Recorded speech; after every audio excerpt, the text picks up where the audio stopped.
You took everything that I had, yeah. Walked away, but you left one thing behind.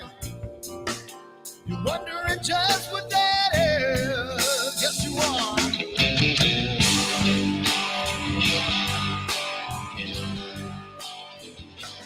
Well, the world stops spinning around, I'll be rocking. When the world comes tumbling down, I'll be there. When the world stops spinning around, I'll be rocking.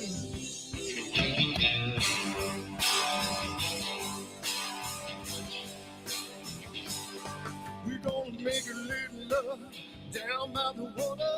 Maybe have a son, maybe have a daughter. When the music man calls, that's when I gotta play.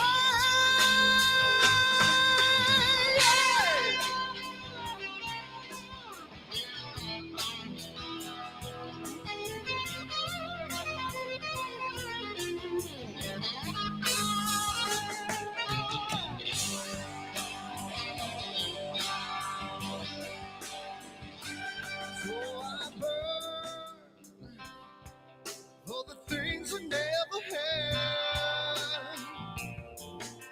I'm burning with hate, with love. Spin around. 'Cause as a boy I had a dream. Carry it with me today. Yes, I do.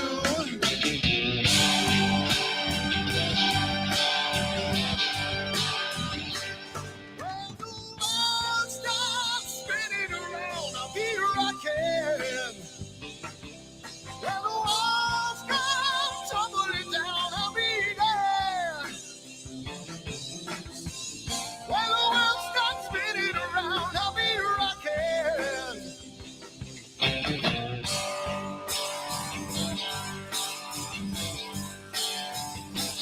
When the world stops spinning around, I'll be rocking. When the world comes tumbling down, I'll be there. Hey, hey, hey, hey. When the world stops spinning around, I'll be rocking.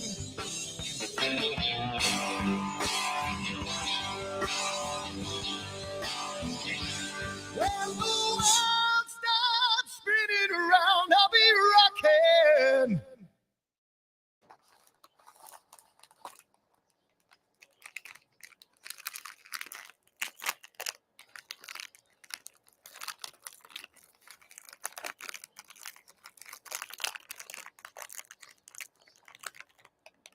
Giottos are so good.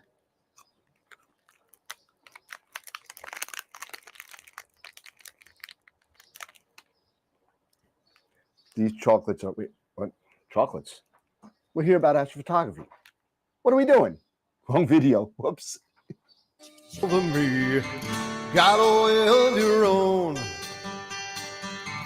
But I told you that life ain't a fantasy. And I watched you every day.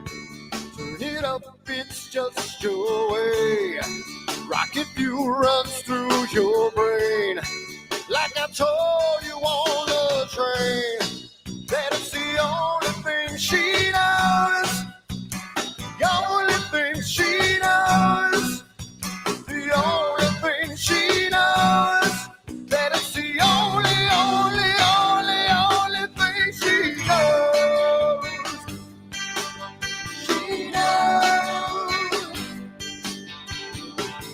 So it started to rain. Met a woman with eyes like a hurricane.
on my telescope now.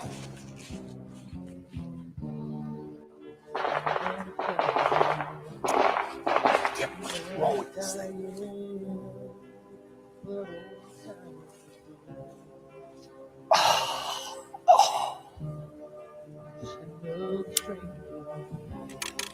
The lost Lone Ranger, can I break this spell?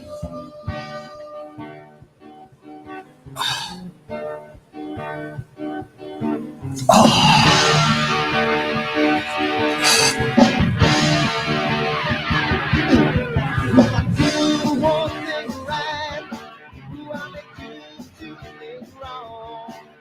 If I want that fine line, I will always take the fall. If I just do them, I can live from the right. I sleep all day long, and I'm breathing through the night.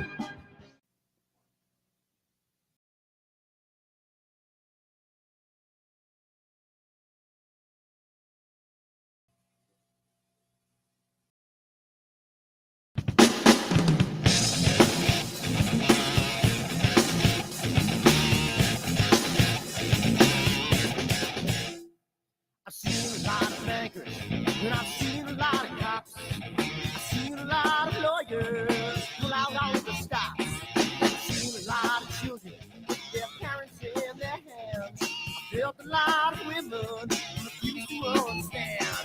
And I don't think I understand why we're making such a fuss. And I don't think I understand what's come of all of us. And I don't think I understand why we take the world for granted. I just want to get right back to Guitar Players Planet.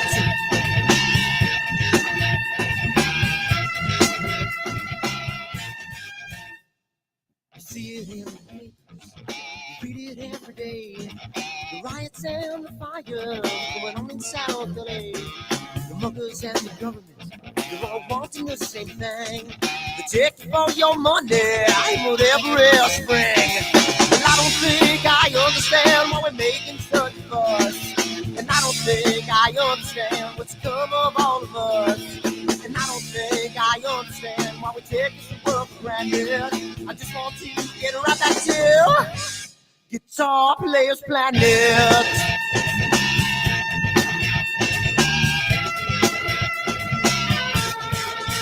Take me.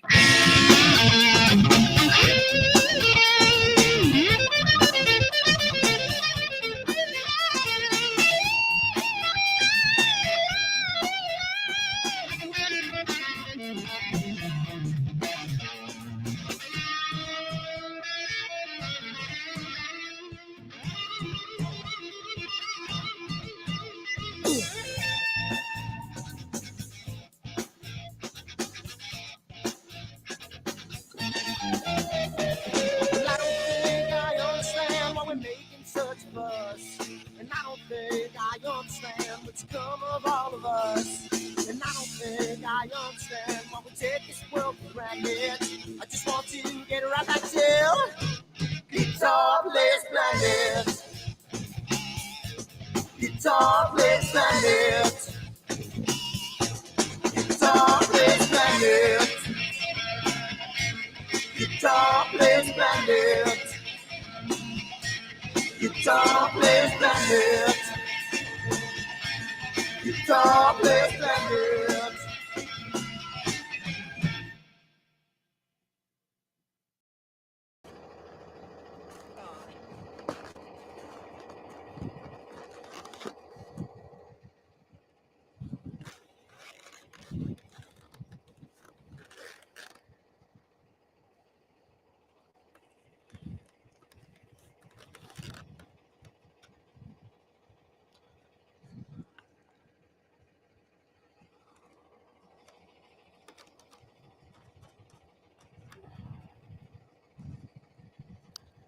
It's gotta mean something. It's gotta.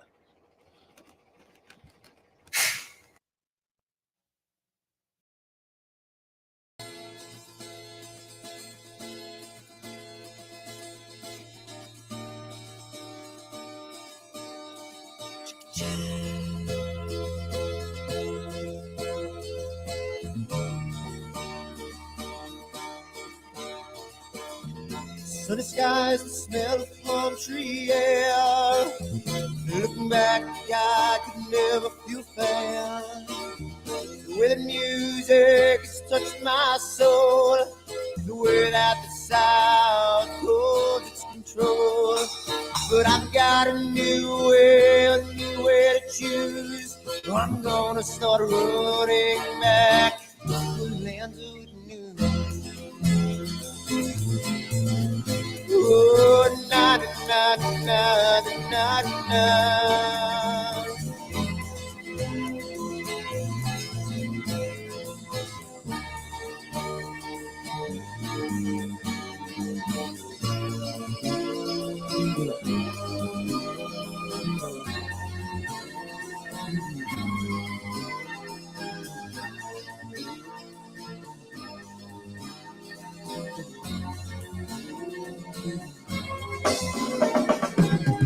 Seems to me that I have lost my friend. Got the sunset off the highway again.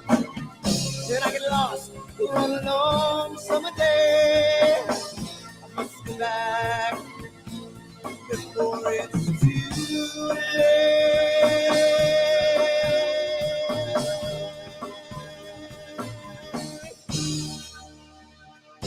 You're afraid, you're feeling alone. Time and space can never hold. The holidays can ring in your fear.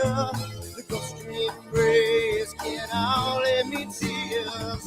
And I've got a new way to choose. I'm gonna start running back for lands of the new. Oh, na na na na na na.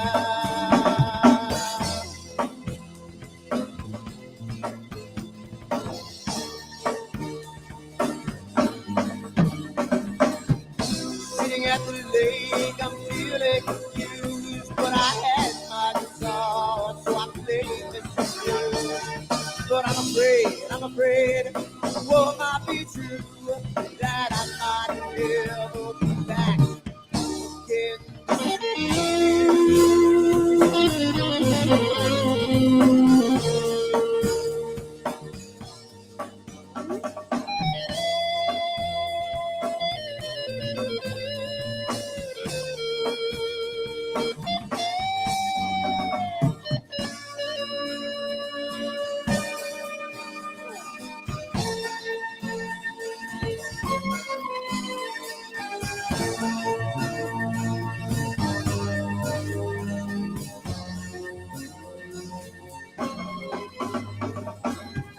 Seems to me that I've lost my friend. Got the sunset off the highway again. Then I get lost on a long summer day. I must be back before it's too late.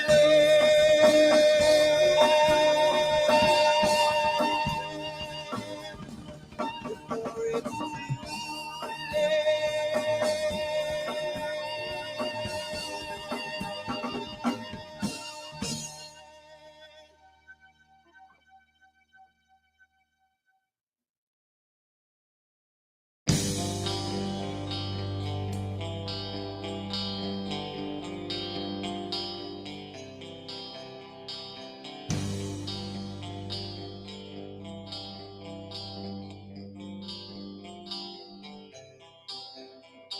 Someone to take me down at night. Someone to make my day. New revelation fills my soul. Oh, I can waste away. You distracting my attention. You're all that's on my mind. You not looking for perfection, but you're too hard to find. Now the first night is coming, and I know what to do. You know that nothing feels sweeter than someone else.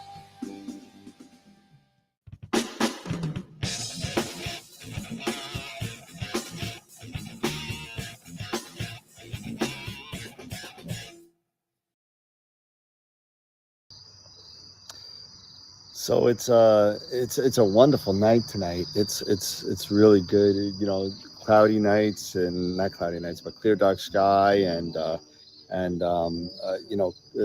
it clear outside?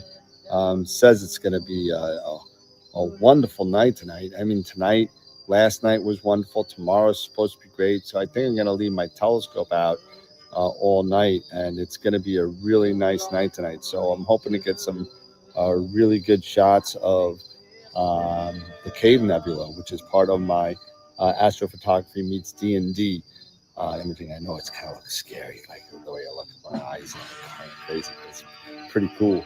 But I'm super excited for tonight, and let's see what kind of data I got. Well, yeah. Dirty. I swear to God, these clouds are just pissing me the off. I don't understand. I don't listen to these things anymore. I can't take it. New York, you suck. And you know what? I'm so done with all this. My telescope's out here, chilling out, and all I got is freaking clouds and PhD beeping at me till no goddamn end. Unbelievable. What am I going to do? I need to move. I'm so finished with this. I hate this.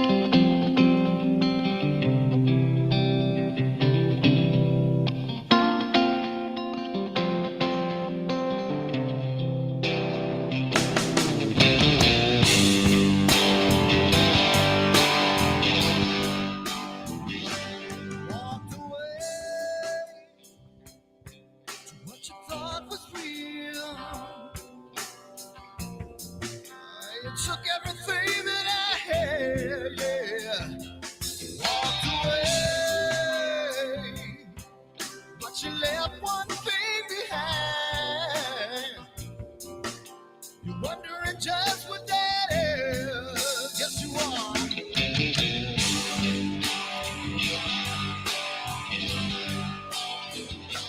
When the world stops spinning around, I'll be rocking. When the wall comes tumbling down, I'll be there. When the world stops spinning around, I'll be rocking.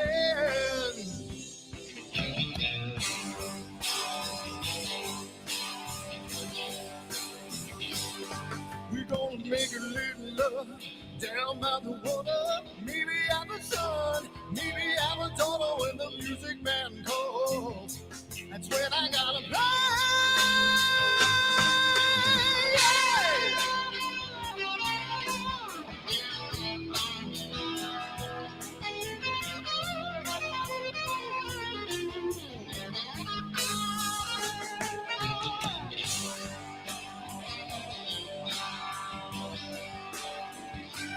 So I burn for the things I never had.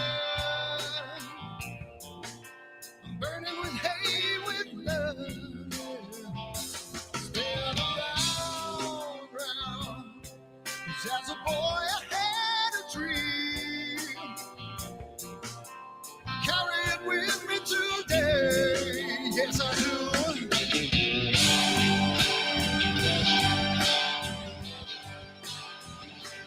When the world stops spinning around, I'll be rocking. When the walls come tumbling down, I'll be there. When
Giottos are so good.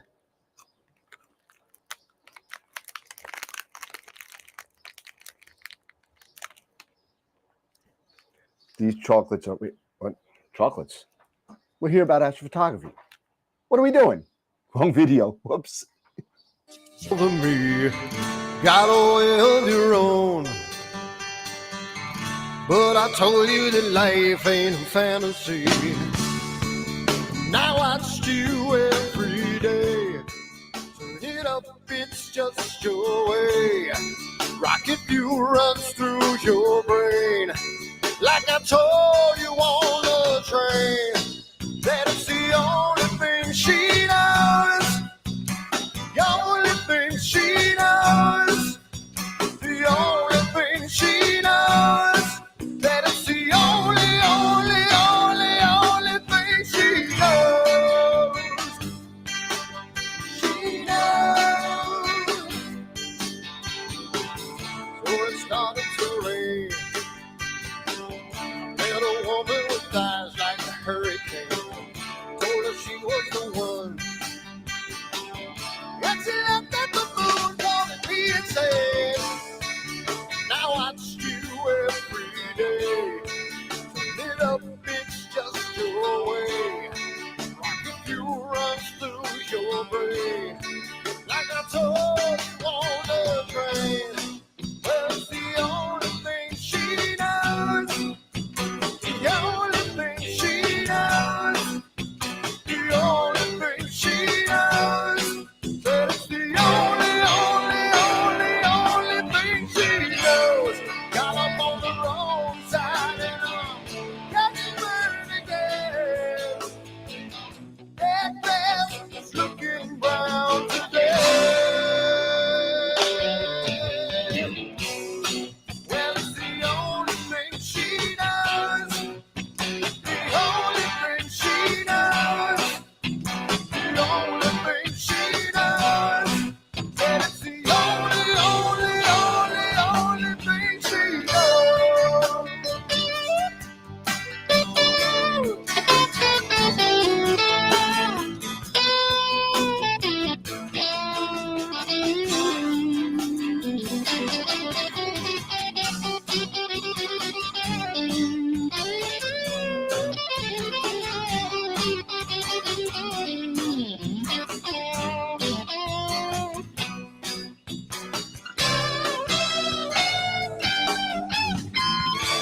I woke up on the wrong side and I'm getting burned again.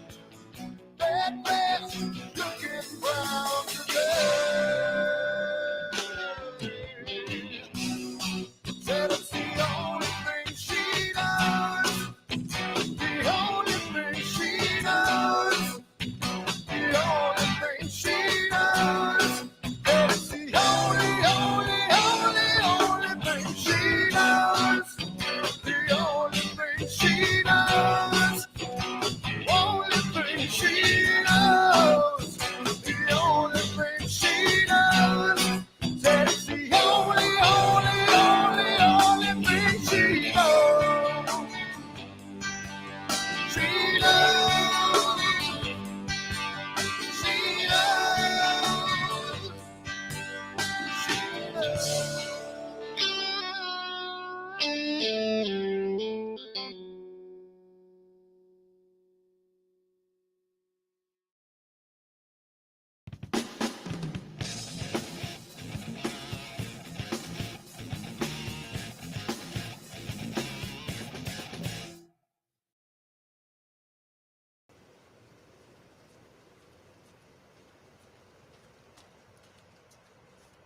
What the hell's wrong with my telescope now?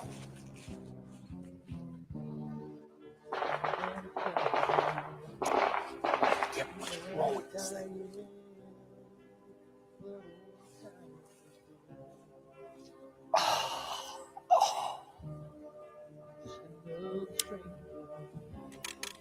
The lost Lone Ranger, can I break this spell?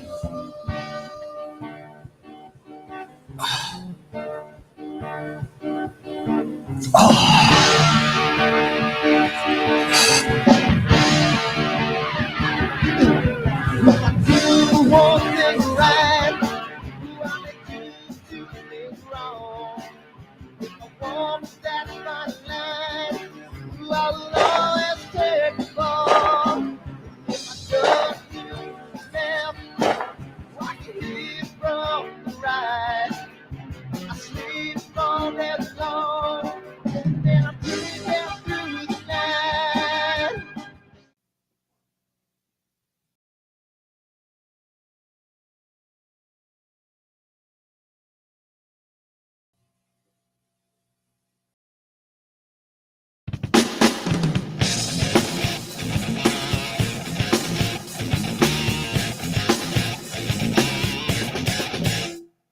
I've seen a lot of bankers, and I've seen a lot of cops. I've seen a lot of lawyers pull out all the stops. I've seen a lot of children with their parents in their hands. I've felt a lot of women refuse to understand. And I don't think I understand why we're making such a fuss. And I don't think I understand what's come of all of us. And I don't think I understand why we take this world for granted. I just want to get right back to Guitar Players Planet.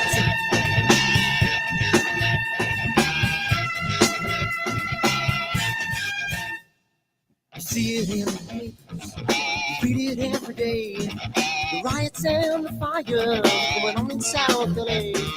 The muckers and the government, they're all wanting the same thing. They take you for your money, I'm whatever else spring. And I don't think I understand why we're making such a fuss. And I don't think I understand what's come of all of us. And I don't think I understand why we take this world for granted. I just want to get right back to Guitar Players Planet.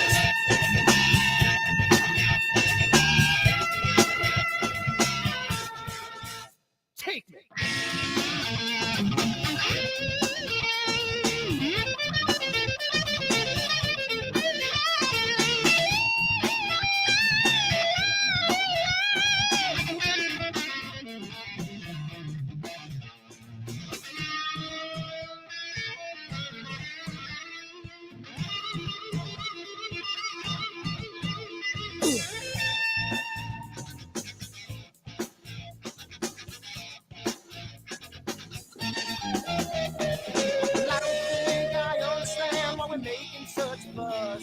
And I don't think I understand what's come of all of us. And I don't think I understand why we take this world for granted. I just want to get right back to Guitar Players Planet. Guitar Players Planet. Guitar Players Planet. Guitar Players Planet. Guitar Players Planet. Guitar Players Planet.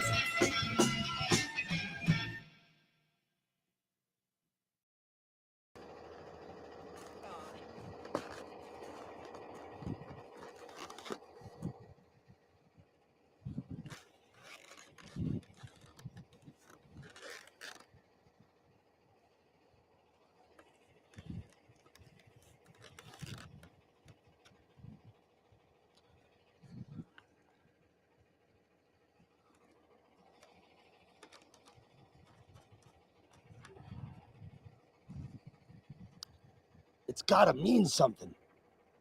It's gotta.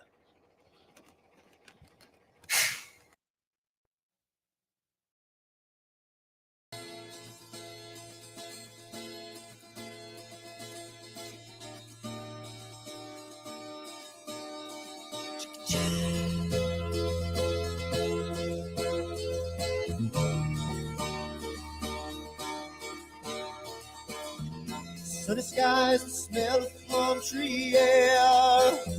Looking back, I could never feel fair. The way the music has touched my soul, the way that the South holds its control. But I've got a new way to choose. I'm gonna start running back to the lands of the new. Oh, na na na na na na.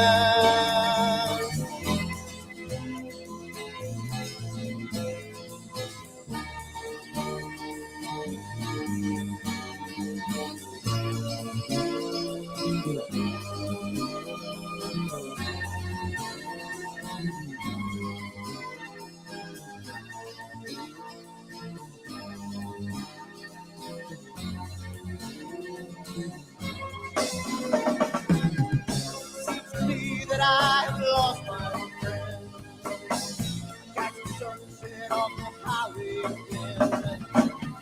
Then I get lost, run along summer day. I must go back before it's too late.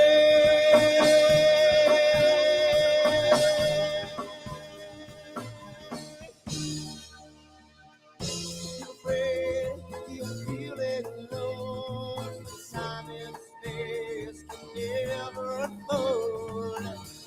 The holidays can ring in your fear. The ghost embrace can only be tears. And I've got a new way to choose. I'm gonna start running back to lands of blues. Oh, na na na na na.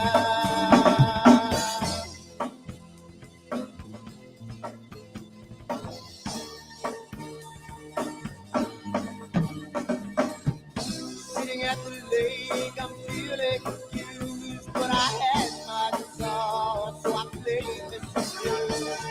But I'm afraid, what might be true, that I might never be back again.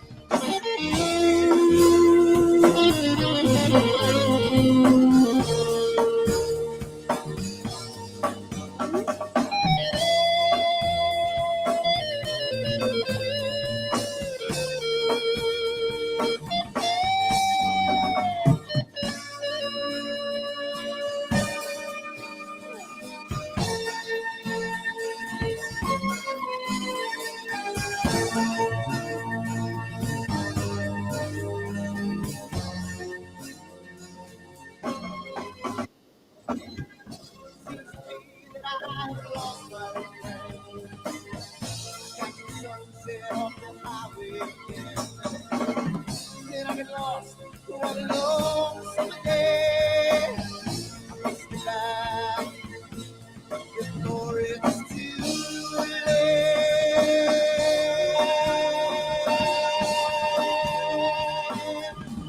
Before it's too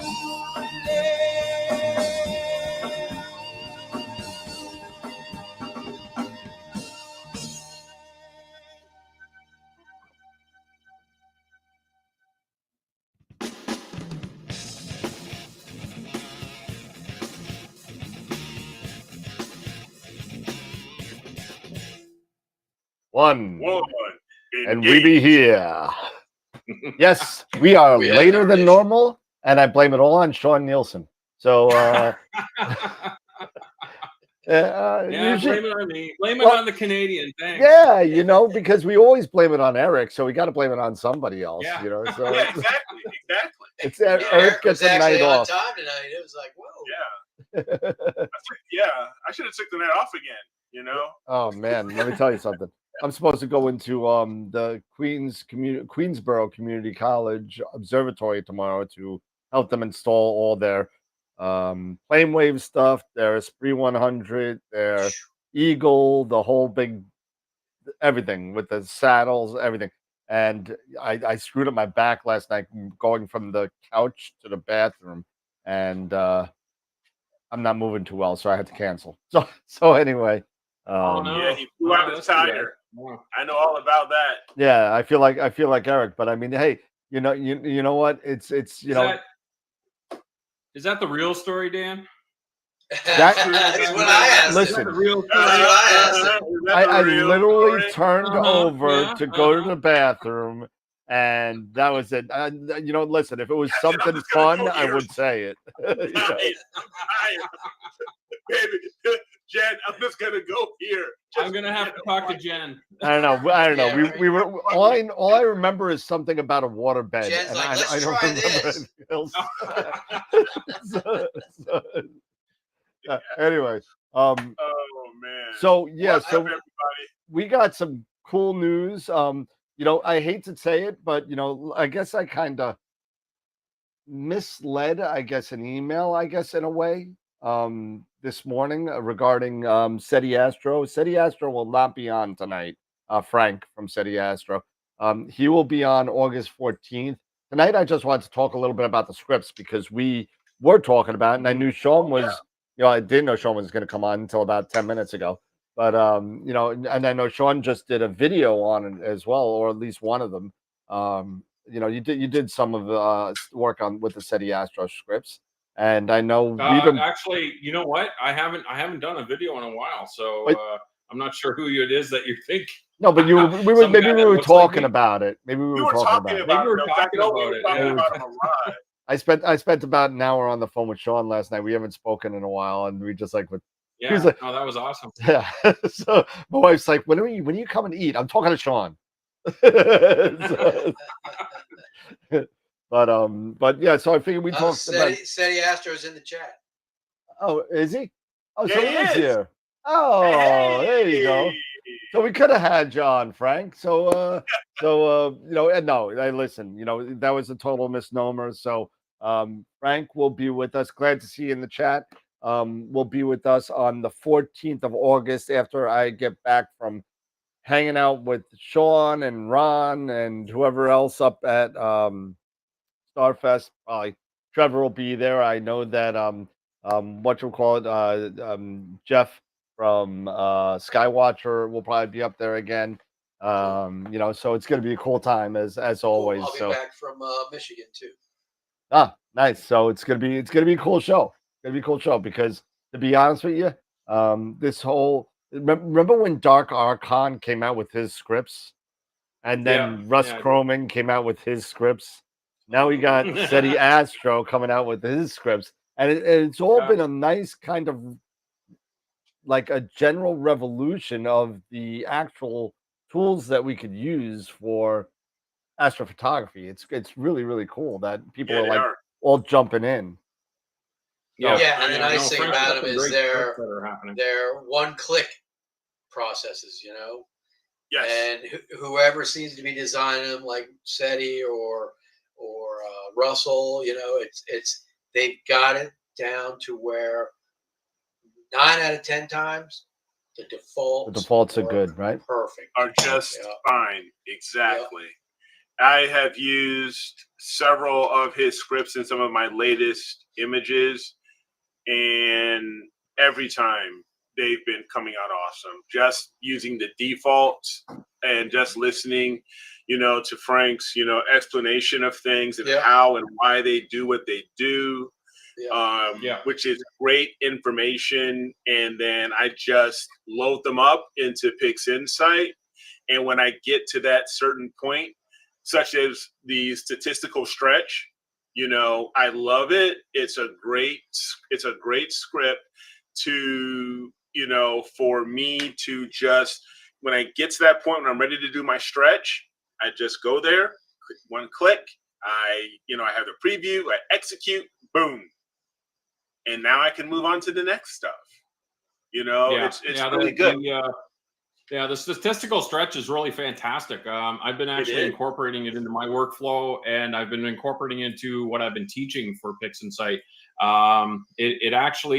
It saves a lot of work, takes the heavy lifting off of a lot of things. And I personally, I've never really been fond of the generalized hyperbolic stretch, but it just seems like a lot to do about nothing. But the statistical stretch really just is fantastic and really does a great job. So why not use it? It really does. Exactly. And it incorporates, I believe it does incorporate, you know, general hyperbolic stretch within the script. So it makes things so much easier, you know, because it'll find your black points, it'll set everything up. You just execute. Yeah. Basically. Yeah, definitely. I also like the background. The automatic DB. The automatic background finder where it finds the background. That's really really cool. And I just set up a preview. Yeah, I actually, you know, SBCC. Dave was just mentioning the auto DBE, and I actually did a test with that auto DBE just to see how well it performed. And I'm just gonna say that it was junk.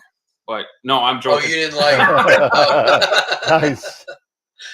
No, actually, what I found was that the Auto DBE did a really fantastic job. So compared to Graxpert actually stripped out a lot more nebulosity than Auto DBE did.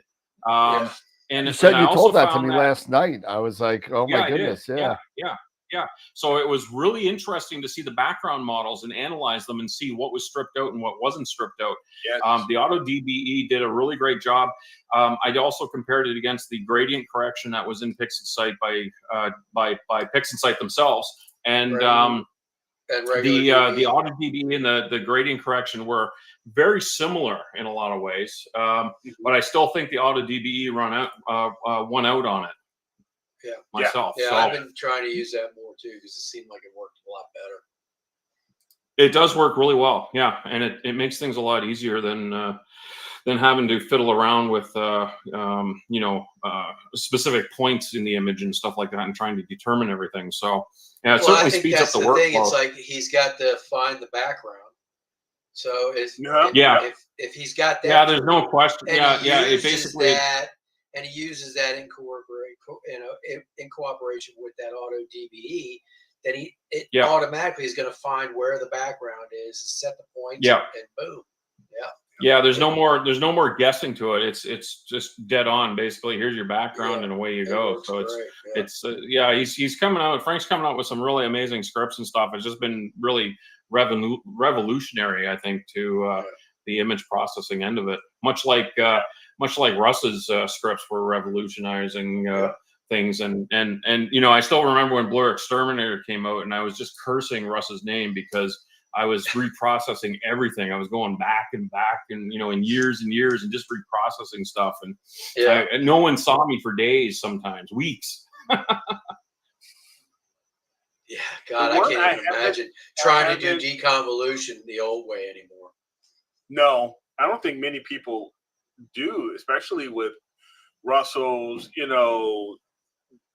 Blur Exterminator. I personally don't. I think I forgot how to do the old way of deconvolution. I just run, Blur Exterminator, and it's all good.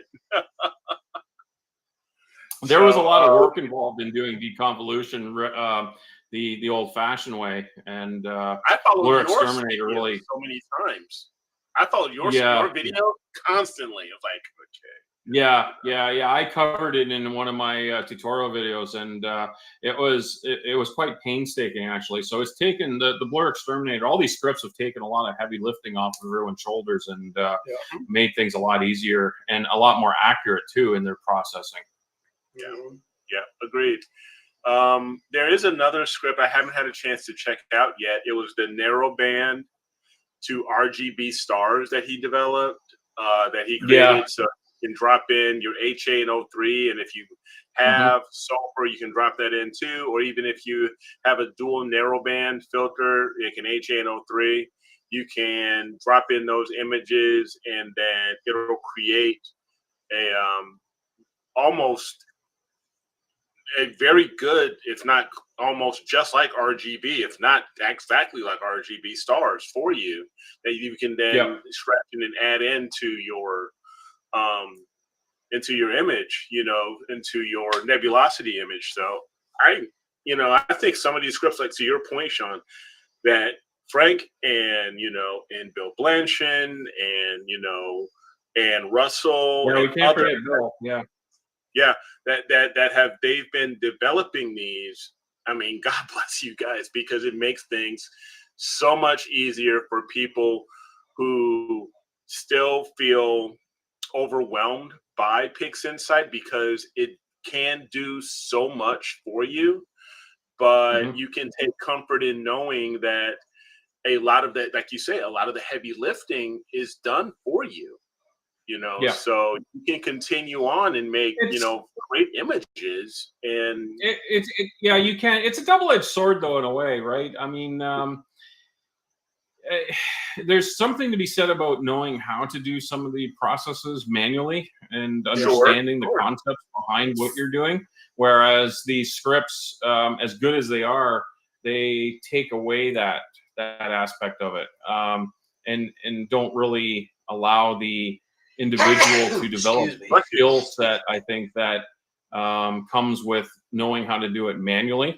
And then you've got, you can have crappy data that can be turned into great data, which is fantastic. But at the same time, that's not helping the individual in gathering good data from the get go.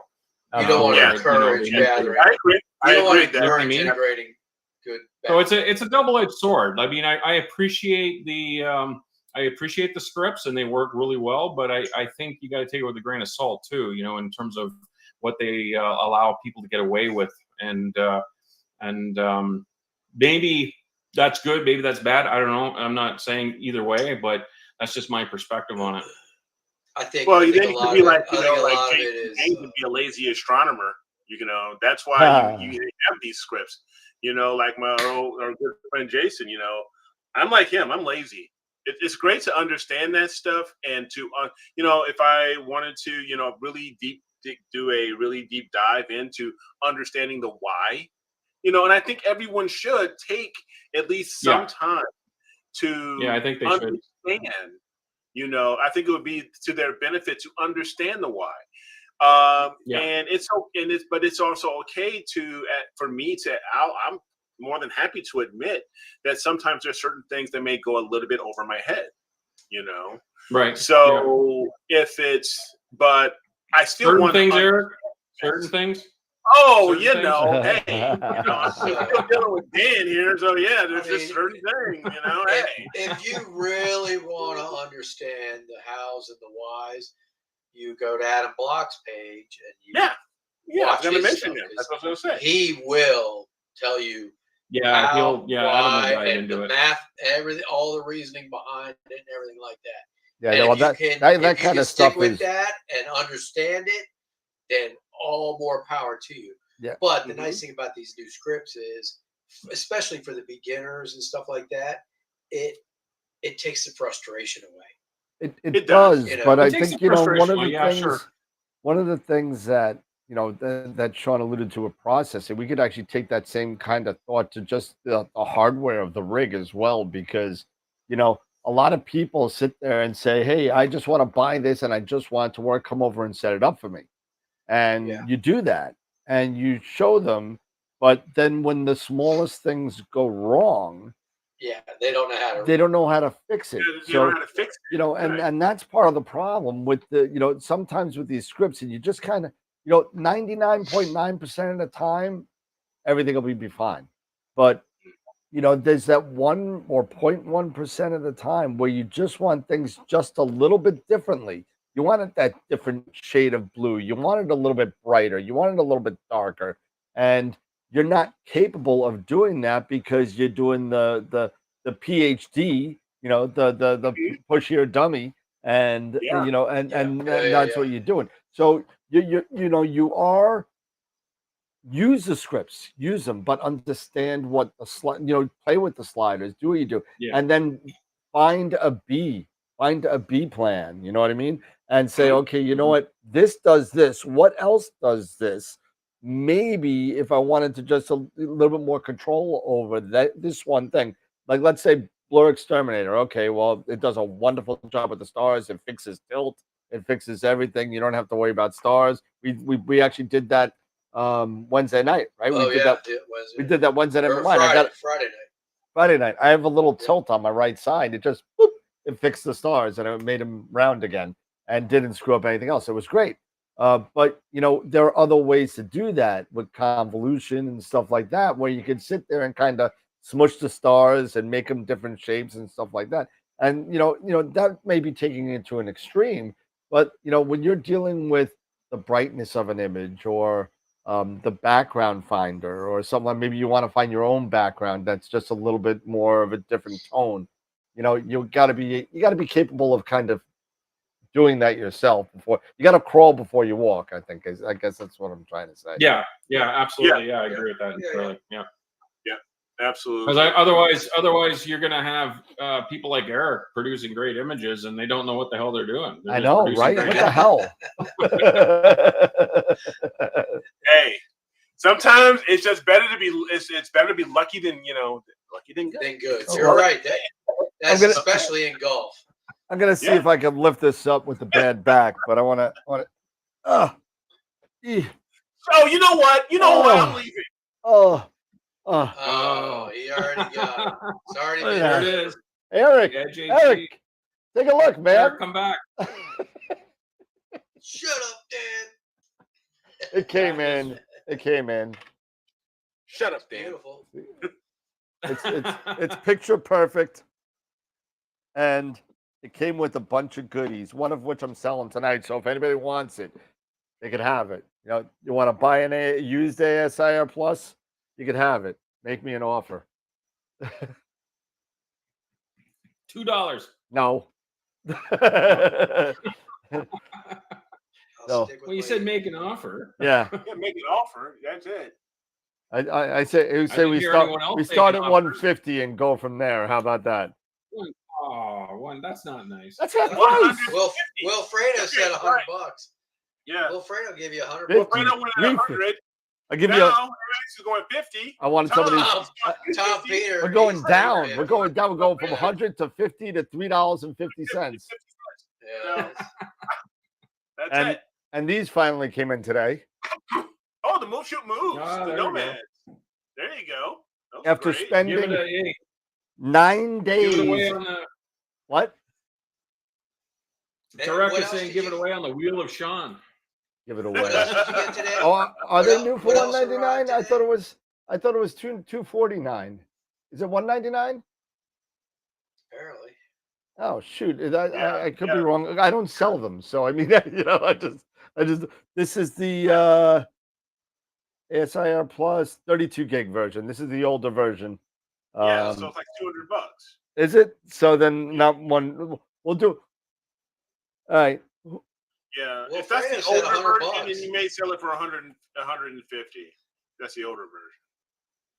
Highest bid so far I see is $100. Scott said, trade you for another bottle of Crown and a pack of Rush beer. No, I'll just take the Rush beer, man. I got plenty of cognac. Don't worry about it. But it came with a bunch of goodies. I finally got this put together. I was playing around with it today. You know, Nice. playing around with that, Nice. so Isn't that special? got What else did you get today? All pretty and getting your imaging train with your OAG, getting it all. What else? set What else up. did you get today? Did you? I got did you tell 'em two. what I got? Oh no, you could say. Go. Oh, I got a Nix 101. What? It's like what? 6 months old? 4. Oh, Yeah. you got that Oh, arrived? Is it four? Yeah, I got a Nix Oh, 101 out of it. Yeah. nice. I With all thought, the- with I all the thought that was goodies. to be delivered later this next month. Oh no, yeah, it is. It's at my house. It is. But- Because it has to be Yeah, smuggled it's at across Dan's the place. He's border gonna bring it up when it comes. to avoid the tariffs. I'm gonna put it in the exactly. car chassis. They're gonna have It's to get coming one of- across as a warranty repair. Yeah. There you go. There you go. And you know what the best thing is? You know what's coming out also? This is the year for movies. You know what's coming out, I think next month? What? Up in Smoke again. Oh no! Cheech and you know Chong? what? I Oh, saw I'm something so about that. psyched. Cheech and Chong. I am so Isn't that- psyched. That's gonna be awesome. Oh, it's so great. I You can't bet wait to you- see that. Oh, That's gonna be man. awesome. Oh, so dude, we should do a watch Mexican party online. Americans! Yeah, man. What's going on? Oh, yeah. This is gonna hurt me as much. This is gonna hurt me as much as it hurts you. Oh man, that's like false advertising, man. Oh man, you broke my record, man. I just bought that. Oh my god! I love that movie. Those are great. So that's gonna be awesome. So we got Axel F and we got Cheech and Chong coming out. And Yes. tomorrow is the final season of Cobra Kai is coming out tomorrow. It's the first episode. Oh, starts out. That's Yeah, all good. final season. Danielson, wax on, wax off, It's so good. sand the floor, It's so good. the fence. But anyway, back to Astro. I'm sorry. I threw us off. So the what rails. else did you get today? What I got 2 Warp Astron There you WD-20s. go. One of them belongs to me. One of them belongs to you, so I have one left. That'll go out tomorrow. And Tom, I know you're in the chat. your 2600 and your 2 filters went in the mail today. So Oh, excellent. that's on its way up. So, So, a couple of things that I want to talk about. Well, I'll start off with the first one because we talked about this.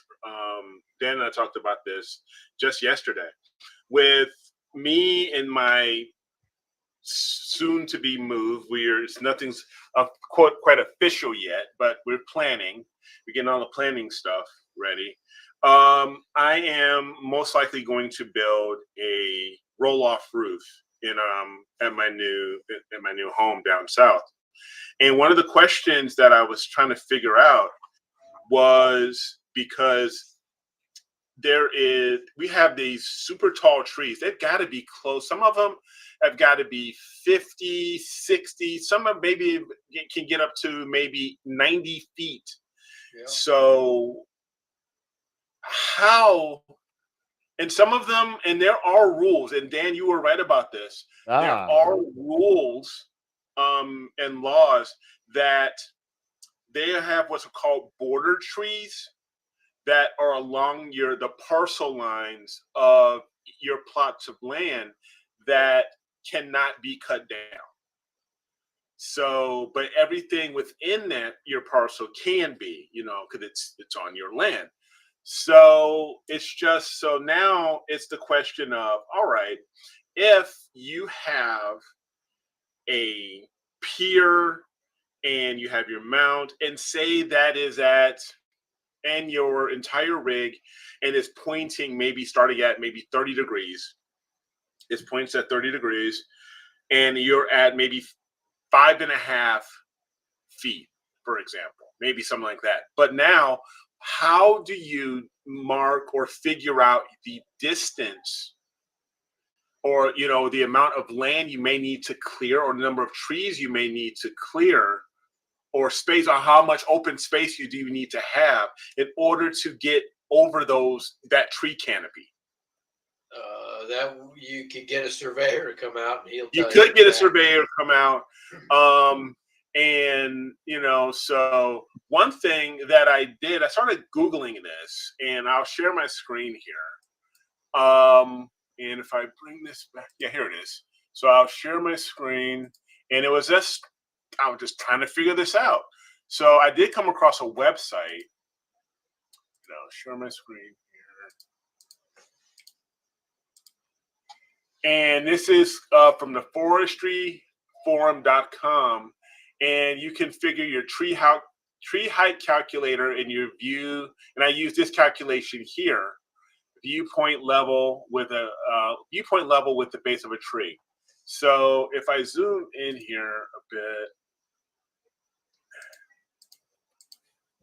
so here, if this simulates, maybe you can make this be a simulation of, say, your telescope, for example. Right.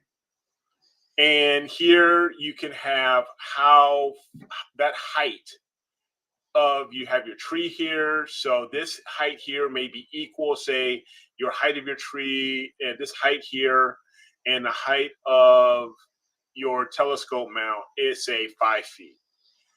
And you can say your distance from that tree is 60 feet.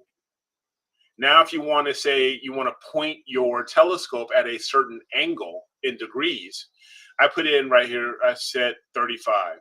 So they said right here, it gives me the height of that tree in feet has to be, for that distance, say if I'm 60 feet away. Less than 47 feet. It has to be less than 47 feet. That tree canopy has to be less than 47 feet. Gotcha. Which I found interesting. Because sometimes some people may come across that situation where they may struggle to, figure out how far do I need my rig to be to get over certain treetops, and certain tree canopies. So I found this and I found it quite interesting. So I'll have to keep messing around with it to say, maybe if I double that, 120. I mean, that would apply also to, not just treetops, but anything. houses. anything. Yeah. Exactly. So Yeah, if I'm yeah. 120 feet away, now that if I'm 120 feet away, then the highest that tree can be is 89 feet, almost 90 feet. Cool. So Can you put that? Can you put that URL in the that URL? Can you put that Yeah, in the I chat? can. What Yeah, is it called, okay. Derek? yeah, I'll send it to you here, Dan, through Messenger, and then you Yeah, do yeah. that, and I'll copy and paste That it. might be of interest to some people. Exactly. I think this might be a little handy. Yeah, that is. I mean, I deal with trees like crazy. So, and you know, now that I put that WD-20 on the mount, you know, it's a lot lower than an EQ6, and I'm hoping I have a clear shot of Polaris. Yes. Polar alignment, because I'm like, oh man, this is a good foot lower. And I have a tree where Polaris is. It's right above my neighbor's tree, and it's a pretty tall tree with the EQ6 head on there, and I have the pier extension too. I have no problem, but because that Warp Astron's so short and stout, it's so much lower. It's about a foot less as far as height. Well, but we'll see. One of these days, I'll have a clear sky. I'll be able to figure it out. But also, you know, yep, exactly. Pythagorean theorem. You can use, you know, because even Dan mentioned this, because I do have it on my phone. The app you can download or purchase. I think it's for, what is it? Like maybe 10 or 15 bucks. You can purchase the Autolite, which is a surveying app on your phone that can help you there as well. So these are all different, you know, tools that you can use for if you come across these certain issues. And when you're setting up your telescope mount in maybe a new area. So figured it was something kind of cool to share, just, you know, as in, you know, FYI, you know. I'm trying to get my messenger up, and it's not coming up. But Eric, you said that places you were looking at a lot of land to them, so they do.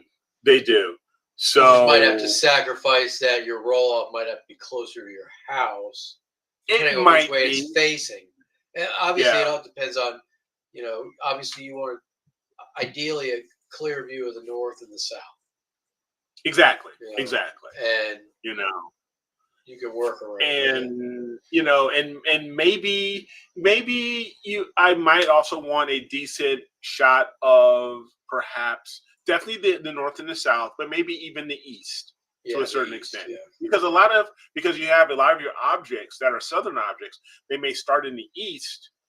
Yeah. Oh yeah. And just skim the horizon along the southern border. Yeah. Exactly. And then end up, you know, in the west. So just these different things. Yeah, I can definitely, you know, Greg, buy a chainsaw.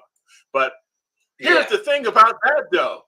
If you buy a chainsaw and you're trying to cut down a 90-foot tree, I better make darn sure I'm far away from my house and everybody else's house. That's why you hire people. You don't. That's why you hire people. That's why you spend the money. Trees, cutting down trees nowadays, boy, they charge a lot of money. Yep. Oh yeah. There you go. Finally got it up there. There you go. There's the URL on there. Okay. Oh, okay. So cool. there you go. So just that, and it's gonna, you know, I went through 14 houses on Thursday, so you know, I was just dead, you know, come Friday. Yep. You know, and again, you know, like you and I were talking the other day, we were like, you know, there's nothing wrong with getting a rough kind of thing with that theodolite that you sit there, as long as you know kind of where your scope is kind of gonna be, and that the tripod that you have this on is at the same height as your optics is gonna be about. You just point it up, and then you go, so you can see where your field of view is gonna be, you know, and how many degrees you're gonna be.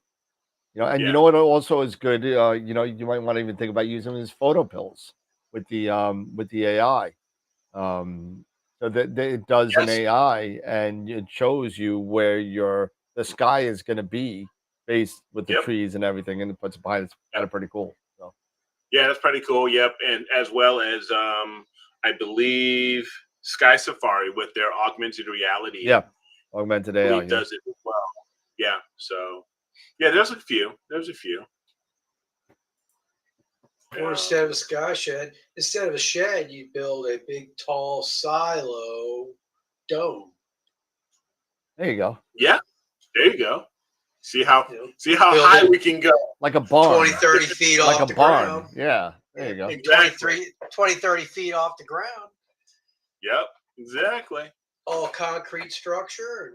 And good to go. Now there were several houses that we saw that even had farms that had farms in them on them and lean-tos and all that stuff. I was like, okay, Lean-tos. God, I haven't heard that term in a while. I know. Last time I heard that was the Boy Scouts. I was like, what would it take if I? They have a lot of those in Southern California, apparently. Yeah. What if I put up a steel beam that went, put up a vertical steel beam that poked through the farm roof, the barn roof, and then set everything else on top of the steel beam. There you go. Hey, it's solid. That sucker ain't moving. You'll still get some flexure, I'm sure.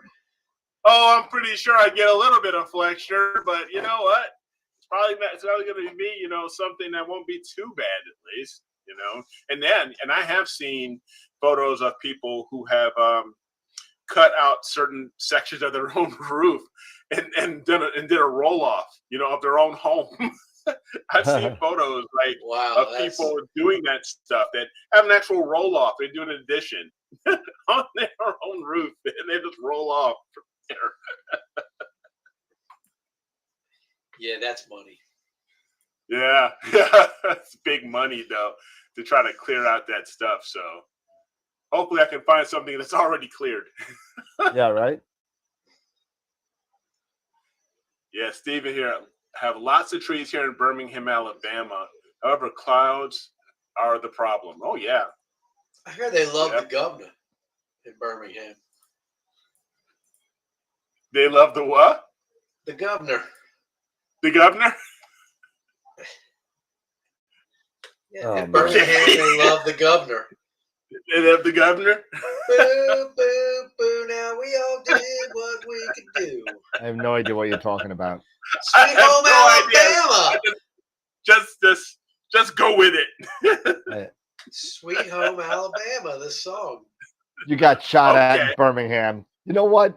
Come to the Bronx. I don't want to hear it. Come to the Bronx. Oh man. I'm staying away from both.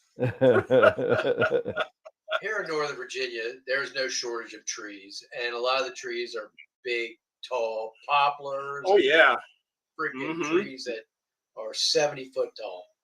And my neighbor behind me had these huge pine trees, and he cut 3 out of the 4 of them down, and the 4th one's dying too. I was like, why didn't you cut the 4th one down? And he's got another one in his backyard that's dying. And it's like, why didn't you cut that one down too? So I guess I'm going to have to go over and make an offer and say, look, dude, I'll split the cost. Cut there you go. Trees down. Yeah, Sean's working right now. He cuts those 2 trees down. He cuts those. Sean's working. He cuts those 2 trees down. I hear click. I hear this. I see this. I see this. I was looking at some of the SetiAstro scripts and stuff. That's all. I was just doing some stuff with them. That's all. Doing some research. You want to show it or no? Yeah, I was just playing around. Yeah, play with it online. Why not? I wasn't doing anything like wow or show us what you were doing. Hold on, everybody. I like they called it the Nomad. I like that they called it the Nomad. And for those of you old people like me, Nomad was the name of the robot in the Star Trek episode called The Changeling. Yeah, that's right. where Yeah. it was a merging of two entities, and it decided that it needed to cleanse all humanity I remember. until they Oh, thought that wow. Captain Kirk was the creator, which is a different Yeah. Kirk. That's right. Yeah.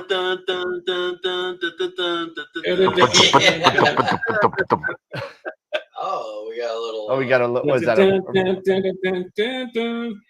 that is Don't get me going. all right. Are we singing the song from the show, or are we doing the Eddie Murphy thing? So, so what are we doing? So That's good. Can you see my screen? Or yeah, We can, yeah. you are now. Leon's getting larger. You are live. Okay. Yeah, I was just looking. So this was some data that a student of mine had captured, and we were working with it and stuff. So I was just curious. I was just running through the background extraction models and stuff just to see what the difference was with them. So this one over here, that one over there is the auto DBE. This one down here is the gradient correction that's within PixInsight. Oof, Okay. that looks scary. It's like a dead amoeba. Or Yeah, it something. does, doesn't it? Yeah, it looks very scary. Yeah, That's what it that came looks up with. wacky. And that's the gradient gradient or Graxpert. Sorry, I should say that's Graxpert That over here. I This one kind of here. understand. The other one I don't understand. I don't understand. Yeah. This one here, yeah, Yeah. the gradient correction, We yeah, got a lot. yeah, no, very unusual. Yeah, I know. get I saw the that too. first one. I get the second one. The third What's one. the final image you have there that you used? What's the final image? This one Yeah, here. yeah. So what did you use? This one here is based on Graxpert. This one here. I didn't really notice too much of a difference between the different applications. Between all in terms three? of what's that? Between all three, you didn't notice? Yeah, between all three, I didn't really notice that much of a difference on this data set, anyways. But I had run it on a different data set, and it was quite a bit different actually. So I found that the auto DBE actually came through as the winner on that, followed by the gradient correction. But on this particular data set here, this Ring Nebula data set, we're seeing things quite differently. So I think it's a situation where really you have to sort of do a trial and error with the different scripts that are available and see which one's going to give you your best result in the end. I mean, we have them all available to us. It doesn't hurt to try and just see which one's going to give you the best result and then work from there, right? So that's what I've been doing anyways. Yeah. I don't necessarily just default to a particular one. I'll always give the others a try just to see if it's a little different, because when you go from data set to data set, things can change. And, Sure. you know, one might work better on one data set, but that might not be the case on another data set. So you really have to give, you have to be able to try all of them and just see which one gives the best results. So, but yeah, no, I was just looking at some of the scripts that were included in there and stuff, and I really like that fine background. I just love that one. It's so simple to use. You know, you just fire it up and click search and let it go. Basically, the only thing I think that I would like to see is at least on my PixInsight, when it's completed, when it's found the background, it doesn't actually it doesn't actually show that it's completed. It seems to, if I remember correctly, it seems to indicate it's still running. Right. Yeah, so it'd be nice to, and then the process thing will close. Yeah, it would be nice just to see it have some sort of say like indication. Ready. Yeah, so that like it was done, right? Like if you look over here in the process console, it still running. shows as running, right? Yeah. Where I was expecting that to be, you know, ready or something, like, you know, like it's complete. But I think if you click on the image, it'll go away. Yeah, if you close the find background script, it'll go away. Right. But in my case, when I first ran it, when I first tried it, I actually had the window open over top of the area where it had selected background. So I was sitting and waiting for it to finish. You're waiting. And I didn't. Yeah, I waited for like 20 minutes, and I was like, well, this is taking a long time. So I didn't realize that it actually had completed because it still said running over here. So I figured it was doing something, right? So yeah, that's one thing that maybe Frank could add in somehow is some sort of indication that it's completed. That would It's be great. complete. Frank actually said Yeah. he could rewrite, he could write something in there and have it say found in the console, like found background. Yeah. or something. Okay. Yeah, that would be great. Yeah. Yeah. No, that would be really fantastic. There Yeah, you I'd go. like that a lot. That would certainly go. The other thing I found really interesting too is the star stretch. That works really nice. It doesn't I love that. Yeah. It doesn't blow out the stars or anything like that. It Gives really a does a really nice good soft job of it. stretch. Yeah. Yeah, And it's a nice gives you soft stretch to room. it. Gives you room to add the color if you want to saturate them a little bit or this or that. Yeah, it's a nice soft stretch. Gives you plenty of room to tweak them if you want to. Hey Dave, it just came up. Do you have that project that we were running with my Eagle data? Did you save what we were doing at all? I think I can pull it up. Yeah. Because Pull it up. people are wondering what that blue dot was. Oh. Yeah. And I still don't know what it is. So I just wanted to show it again. Let me see if I saved it. I don't know if I saved the project. Always save the project. I was running out of space on my C drive. Why do you process on your C drive? Because that's what Pixel site's on. Why? I don't know, man. Should I have it somewhere else? You can. You can. I'm a psychopath, so I have 4 on board M2 drives. I was looking at those Samsung NVMe's on Amazon Prime Day. They're going for like 2 something. Yep. 4 terabytes. Yeah, for the 4 terabyte. Yeah. Yeah, for like $249. You're not gonna listen. I use the 2s, and I have not run out of space. And I just use it for. I use one for my swap files. I use one for my current project processing. I have my program files on my C drive, just like you have, and I have another. I have my NAS that I use to keep my data on. You know, like anything. I did not save that project. Ah, you're killing me. All right, now you're gonna. Hey Dan. Yeah. Dan, I stopped sharing, but it's still showing my screen on the live stream here. Yeah, I just like the Ring Nebula. That's all. Oh, okay. There you go. No, no yeah, you're gonna have to unshare on your side. It is unshared, actually. Click it again. There you go. There we go. There you okay, got it. Good. We're back. So yeah, well, you know what I'll do is I'll process it again, and I can't do it while we obviously found out that I can't process anything and run the show at the same time last time. It's just too much, too memory intensive to do both. Okay. But so Dave actually did some we did it together. We did some processing and used different scripts on my Eagle Nebula data. And there was something on the left-hand side by the head of the Eagle Nebula, this little blue kind of planetary kind of nebula right there. It's like very nice, deep blue, and nobody knew what it was. Nobody knows what it is. Yeah, what's odd is in my Eagle, it didn't show up at all. So I wonder if it was just something that we created when we were processing. I don't know. It didn't look like it was a creation of ours. I mean, it didn't, but you know, I'm gonna have to do it again and see. Maybe it's a blue starship. Maybe we actually found a UFO. Ooh. But yeah, what's in my image? I think that's called annotation. I think so. Hopefully that Hey, listen, I don't know what it was. I'll process it again because I got what did I have? 12 minutes of HA in the other one, or 32 minutes of HA in the other one. Yeah. I found the other 2.5 hours of HA. So I put that all together, and I actually registered them together, so they're star aligned at this point. So speaking of 12, 13 minutes, Sean, did you see last week's picture of the week winner? Oh, geez. No, I didn't. No. The Trifid. Yeah. 14 minutes of data. Yeah. You got to show them, Eric. Can you pull it up? Yeah, show it. It's unbelievable. It's like How do you just get 14 that? minutes of data? Yep, 14 minutes. total minutes. What was it taken with though? Like a 16-inch. I think it was F4. It's like, Yeah. Okay. Well, that's not surprising. But it's cool.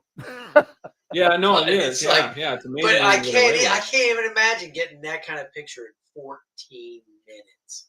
16-inch scope, F4 and Portal 2. Yeah, it's like So- Yeah, you got great conditions. You got fast optics, large optics. I mean, yeah, you're going to be able to get away. Can you imagine if you just shot 2 hours? I Like, know, that would right? just be amazing. You know, I mean, 2 hours would be F, nothing. I'm sorry, it was F8, not F4. F8. Sorry. It was F8? F8. Okay, well, right? still 16 Still, inches. 16 F8 is still- inches. There you there go. it Look is. at that. Yeah, that's But- just 14 phenomenal. 14 minutes. minutes, eh? Wow, that's Yeah. crazy. It's unbelievable. Look at the detail in it too, eh? Yeah. Wow. And that was with a 16-inch. 16-inch TPO. F8. It was. Sorry, is this yours, Eric, or is it? No, a this remote? is No. Joe Sardina. Joe Sardina. Oh, sorry. Okay. It just said uploaded by Eric. That's why I wondered. Yeah, Yeah, no, no. yeah. That's But because of the program, I didn't get a chance to upload this to the website. But no, Okay. congratulations, Joe. So is this his gear, or is it a No, remote? it's his telescope gear. setup? It's his gear. It is remote. Okay.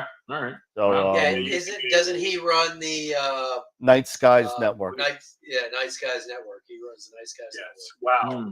Yeah, so Using Night AFI Skies Network is like a video share kind of. It's free. You could put your system together and share whatever you're imaging and do EAA You and like all that kind of stuff. live. You go live and you can share with everybody. It's in a mountain home in Texas. Mountain. I didn't know they had mountains in Texas. Huh? I'm sure they have one or two. I don't think they're mountains like I'm familiar with. Well, they're not like the Blue Ridge. I mean, you know, Or the Rockies. it's kind of like dirt and hills, you know. But now let me throw this out there for you guys. And I've been talking. I actually just sent a gentleman. This is the first one that I've done. Starfront Observatories down in Texas. Who is that? That's what's his name's project? I always screw up his name. Who's running that down Great there? Falls? Ray Falls. He's running it down there. And what do you guys think of that? I mean, the price is right. I mean, it's $299 for a big gear. I think it's quite impressive.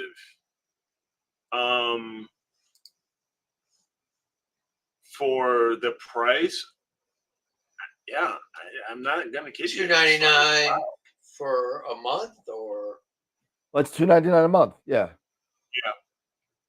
$299 a month. You get the pier. You get you got to get your own insurance. But they have 24/7 regular tech support. If you have a cable that's snagged or something like that, they have 24/7 people there. If you need serious kind of troubleshooting like tilt or something like that, it's like $50 an hour. But once you get it set, you're set. You ship it down there, they'll set it up for you for a price. And for $299 a month, you have a scope in the middle of Texas in Border One skies. That's a hell of a deal. That is a hell of a deal. I mean, I'm seriously thinking about doing something like an AstroWorld thing. Have an AstroWorld scope down there, and whoever's a Patreon subscriber gets access to all the data. Interesting. Yeah, that's an interesting idea. what scope would you put down? That's an interesting way. That's an interesting I don't know. I don't know. Maybe that's something that we can talk about offline. But I mean, Put that Edge HD 11 down there. I was gonna say that 9.25. you really think that I could pick up an 11 right now? Put that was a 9.25. Hey. Oh, is it 9.25? Oh, sorry. Why don't we do this? Why don't we do this? I will donate my 8-inch for this. and you just bring over and let me use your 9 1/4, I can put that over in my spot, and I can, put my 8-inch over there. Yeah, whatever. Suck it. Shut up, Eric. Shut up, Eric. Oh, man. No, this is definitely, this is gonna be my I guess go deep scope. I mean, this is for now, until I Yep. get, if I ever get a roll off roof where I can put something larger on there, like an 11 or a 14, then this is it for right now. This is as long as I'm gonna go. And the Carbon Star's coming, so I mean I'm gonna go fast too. So There you go. Hey, it was worth a shot. no, Shut up, Dan. it was a losing battle as soon as you open your mouth. By the way, did you get your Which is typical of your Eric. coma corrector ordered? Yeah, no, yeah, I was able to put it on the same one. I said, Tegan, I need a coma corrector. You didn't buy the package? I didn't. I think I had too much wine, and I just I saw $800. I was like, mine, and I was like, and then I woke up like 2 days later. Change with the coma corrector. Yeah, I woke up 2 days later. I was like, do I really need a coma corrector? Newtonian, you need it. Yeah, I know, but no, I'm looking for some fun this winter with that kind of stuff. And you're gonna need this, and I haven't had a chance to paint it. That's all right. I don't even have the scope yet, so don't even worry about it. Look up turtle herding. How's that Newtonian you've been using, Sean? Starfield. The Newt. Yeah. The Starfield. Yeah, it's been really fantastic. I really Has that like been using your go-to lately, or? Yeah, that's been pretty much for the last year and a half. That's what I've been using, and it's been really fantastic. I mean, just in general, I think there's a lot to be said about using a Newtonian, a reflector, for imaging. I just find the results a lot more pleasing, a lot better than using the refractors. And I've used inexpensive refractors, and I've used expensive ones too. But the Newtonian reflector really does a fabulous job. It's a beast for collecting light, especially with the Starzona Nexus reducer in it, bringing it down to f3. What size you can't is beat that? it. What size is it? What size is it? Yeah. The Starfield scope. Yeah. The mirror is an 8-inch. It's an 8-inch. It's an 8-inch. Oh, you got 8. Okay, yeah. So yeah, so I got it's not Carbon like Star, and I've been using that ever since I got it. And that's a 6. So that's a 6, right? It's the 6, so it's a 150. Yeah. But man, as far as collecting light, and it's unbelievable the amount of signal you get at that speed really does make a difference. You know what's gonna happen? The 6 is gonna get to my door, right? And then like a week later, they'll probably maybe like for Labor Day or something, the Carbon 8 will come out. That's that's the thing, yeah. And I'll be like, that's what I'm wondering. I'm curious if they're going to go down that road and offer an 8 and a 10. I would love to try out. I've never used a Newtonian. I would love to try it out because of its being such a light bucket, and with the correct, and they are so fast. Yeah. To be such a light bucket, to collect that much light in such a short amount of time. Yeah, it's and they're quite lightweight. intriguing. They're lightweight. Yes, a lot of them are. Well, they are. I mean, I had the. I know the Carbon Star is, but there are certain ones that even 30, 40 pounds. Metal-bodied ones are still lightweight. Like the Quattros are still, the 10, 12-inch Quattros can get pretty heavy. They get but that's basically it's the mirror weight, though. It's all mirror. Yeah, it's all mirror. Yeah, it's the weight of the mirror than the body. The body's. But I had the 10-inch, now defunct Orion 3.9. Oh yeah, wow. astrograph. I had And one of those actually. Now, the one thing is that I like when Queeve was doing his review of the Carbon Star, and he was comparing it to his 10-inch that I believe he has right now, and some of the problems he was having with the 10-inch, and he was not having those same problems with the Carbon Star. How well it was made, how Aptura, really engineered, like say that Carbon Star very well. The focuser, he didn't have to replace out the focuser, like he had to do with the 10-inch. He had with the 10-inch GSO, he had to, that focuser wasn't. He found it wanting. He didn't like it at all. He had to replace it, and get I believe, a rack and pinion focuser. Yeah, he did. So, there was different things. So if Aptura does bring out a Carbon Star 8 or a 10, and they follow the same philosophies of manufacturing that they have with the Carbon Star 6, I think they're going to have, a hit on their hands with the if they end up being the same, going through the same quality control. Yeah, but like the whole thing, and Eric, you and I talk about this all the time, and we're like, unless if you're buying like a $5,000+ refractor, or you're spending some good money on a scope with a feather touch focuser, the first thing you do on any freaking scope is replace the focuser most of the time. Yeah, and because Luke did it on his, and that's what it is. We got telescope manufacturers that are inherently bad focusers with a lot of sag. We have other focusers that just can't hold the weight, that can't hold that 268 with a 7-position filter wheel. It just can't hold it, and so what do? You spend, you may cheap out a little bit on the scope and spend 1,000 or 1,500 on a scope, but now you're spending $6, $7, $8, $1,000 on a focuser.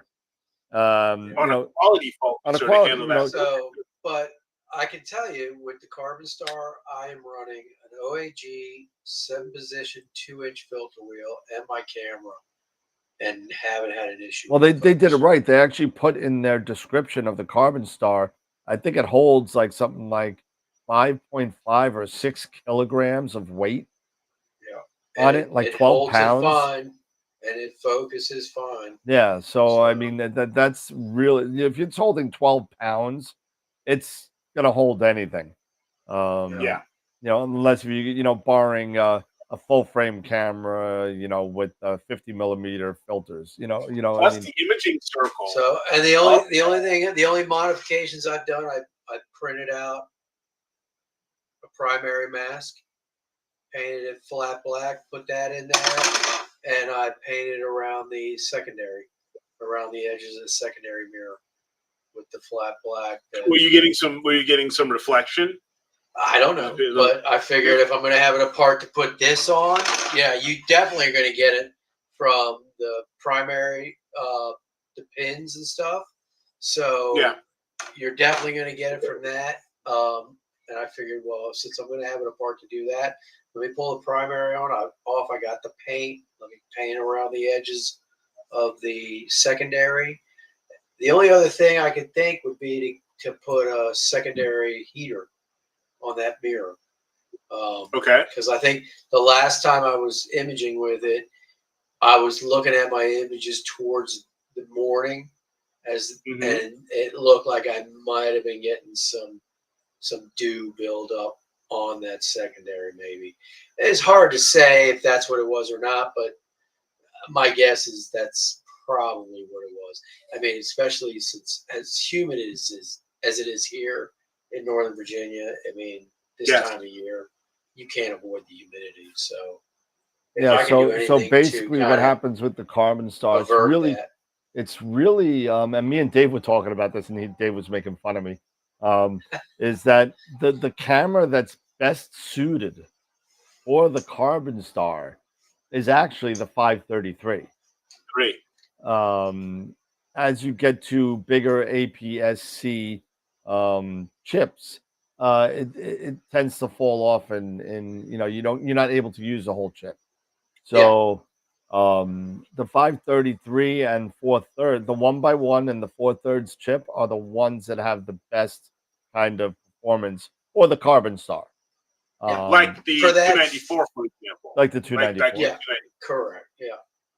Personally, I mean, I would not buy another 294. I already had one. Matter of fact, Pete, you still have my 294. You've had it for 2.5 years. You Show can me the keep it. money.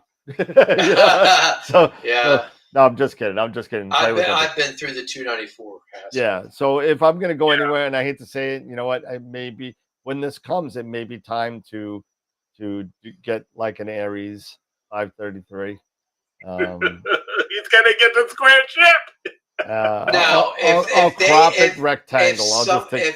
If Sony could come out with a equivalent to that 492 sensor, Yep. that 492 mono sensor, Yep. with no amp glow, Yep. and I don't have to fight flats, man, Yeah. I'd buy one in a heartbeat. I'd buy Because one in the a heartbeat. You ain't versatility- kidding me. The versatility of that mono 492 sensor was so awesome. Yes.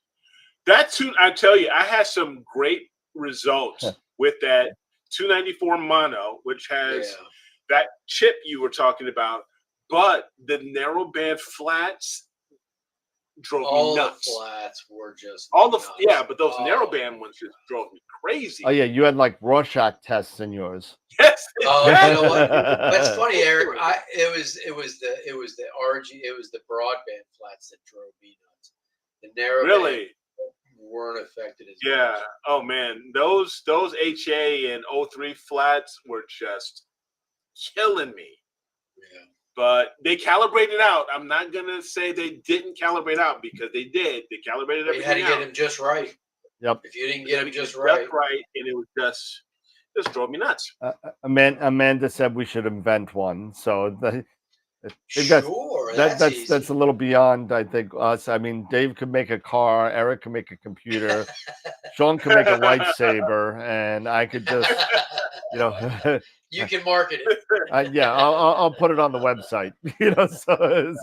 So there you go. So, but and listen, Tarek mentioned the APS-H sensor. I had an APS-H sensor. It was a little annoying to me. It's kind of like almost as annoying as kilometers to miles per hour. It's kind of like one of those things where Fahrenheit to Celsius. What's the difference between an H and a C? It's the APS-H is about 25%. I might be wrong. About 25% bigger than the APS-C, Okay. and But about not quite. as big as a full frame. It's like in the middle. What's the fives? Oh, APS-C is what the 571 is. 571. So it's bigger than the Okay. 571, but smaller quite than full. the full Okay. frame. Gotcha. Yeah. So I had one. I had the CCD version with the I had Ron's APS-H, the QHY 16200A, and great camera. It was awesome. It was great. But you know what? It was dreadfully. I mean, it took me like 20 seconds per frame to download it. It was just, it was dreadful, and I just got rid of it really quick. I think it was I had it for about a year, and then I was like, I'm getting that, and that's what pushed me over the edge to get CMOS, and I went to CMOS from there. No, they're great cameras. They're making some good ones now. Well, yeah, I mean they're good. They're good. 2600 or equivalent, man. Get the Poseidon. It's a 571. It's the same thing. I like my Altair. Altair, the 26. Yeah, absolutely. That's great. The Ogma 26 is the same thing. A little different in the firmware, but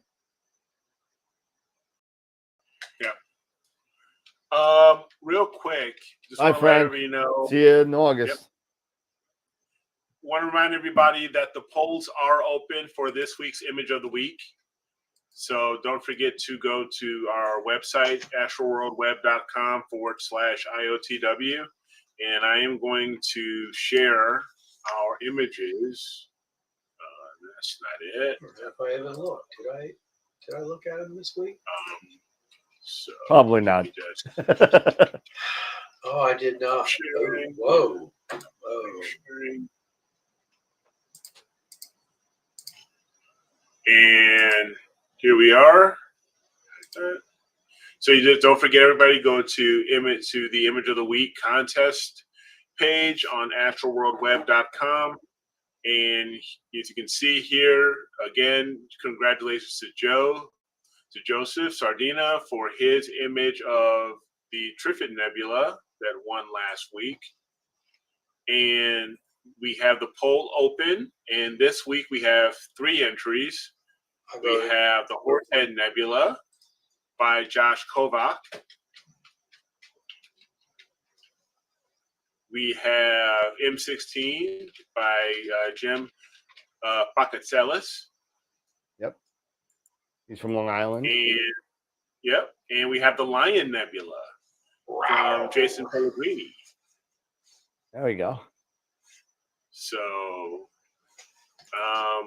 all these, all are narrowband images. So, these are our narrowband images. So far, we've got 7 votes that have already been entered. 7. So yeah, so far 8. I just voted. 8 now? You just voted? Yeah, there you go. So 8. All right. So don't forget, definitely tell everyone about the website. Share the news. Have your friends, family, fellow astronomers, and astrophotographers go to the website astroworldweb.com/IOTW and vote for your favorite of one of these 3, and then they can move on to our Image of the Month contest for a chance to win up to their share of up to, I think it's a $300 gift certificate from AstroWorld telescopes. So go out there and vote. Nice, Awesome. nice. I gotta go vote too. I may as well go.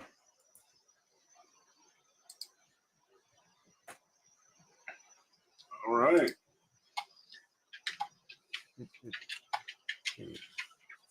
Image of so we talked quite a bit. We talked about the SetiAstro scripts. I shared my little bits here and there. Everybody else is sharing their bit. Their little bit of information. Hey, Norm. Hello, Newman. Yep. Yep. Are you guys, any of you guys imaging tonight? Because right now it looks like I've got some clear skies, so I'm gonna get back to work on my Crescent Nebula that I haven't had a chance to touch in like about a week or so. Nice. Because we've had a lot of rain. Oh, it's gonna rain. We're having it right now. So if I uncovered my scope, it'd be not a light bucket, but a water bucket. There you go. It's undercover. There you go. There it is. Plus, I'm testing a mount for Dan, and yep. I'm hoping I can get some clear skies where I can, at least play with it and see how it's I sent Dave before I get mine. I sent Dave the WD-20 that customer had a problem with, and see if you can play around with it while he's getting one. So okay. So yeah, I was telling him I had it up the other night. It wasn't good skies, but it wasn't going to rain.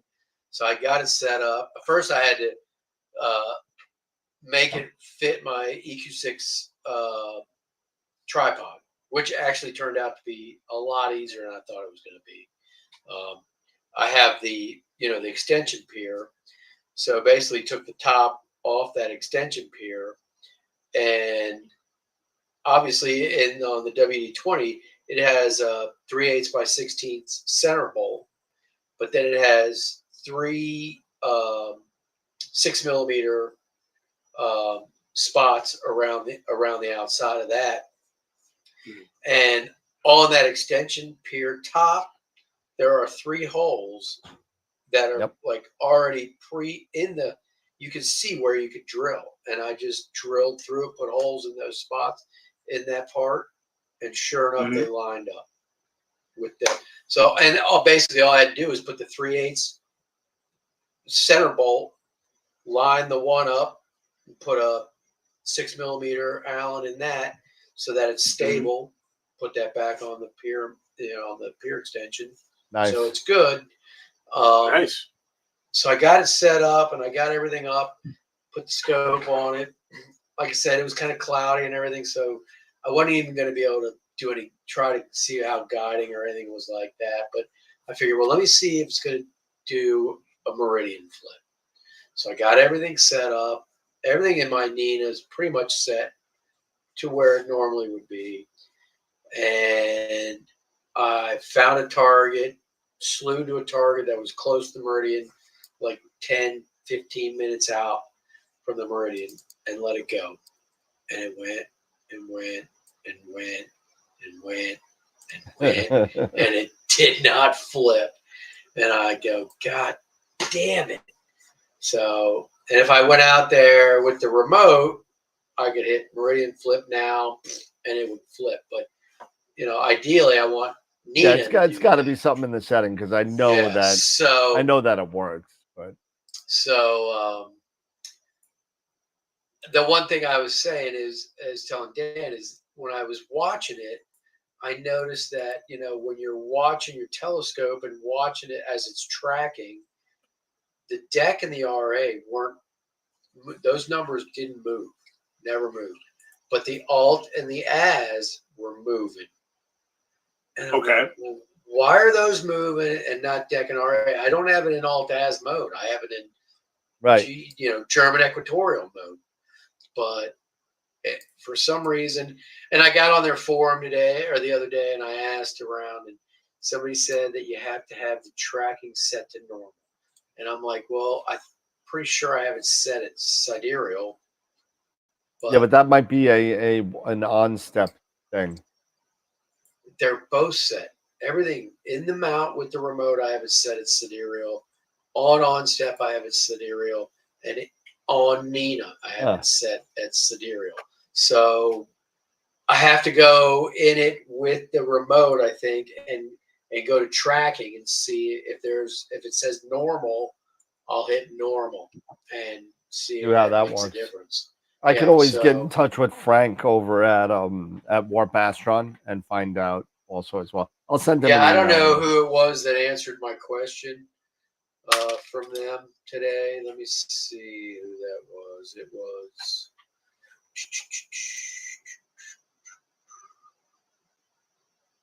gotta scroll. Oh, here it is.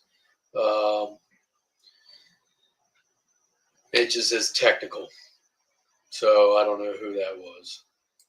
It says if the RA deck coordinate's not changing, it means that you're on normal tracking.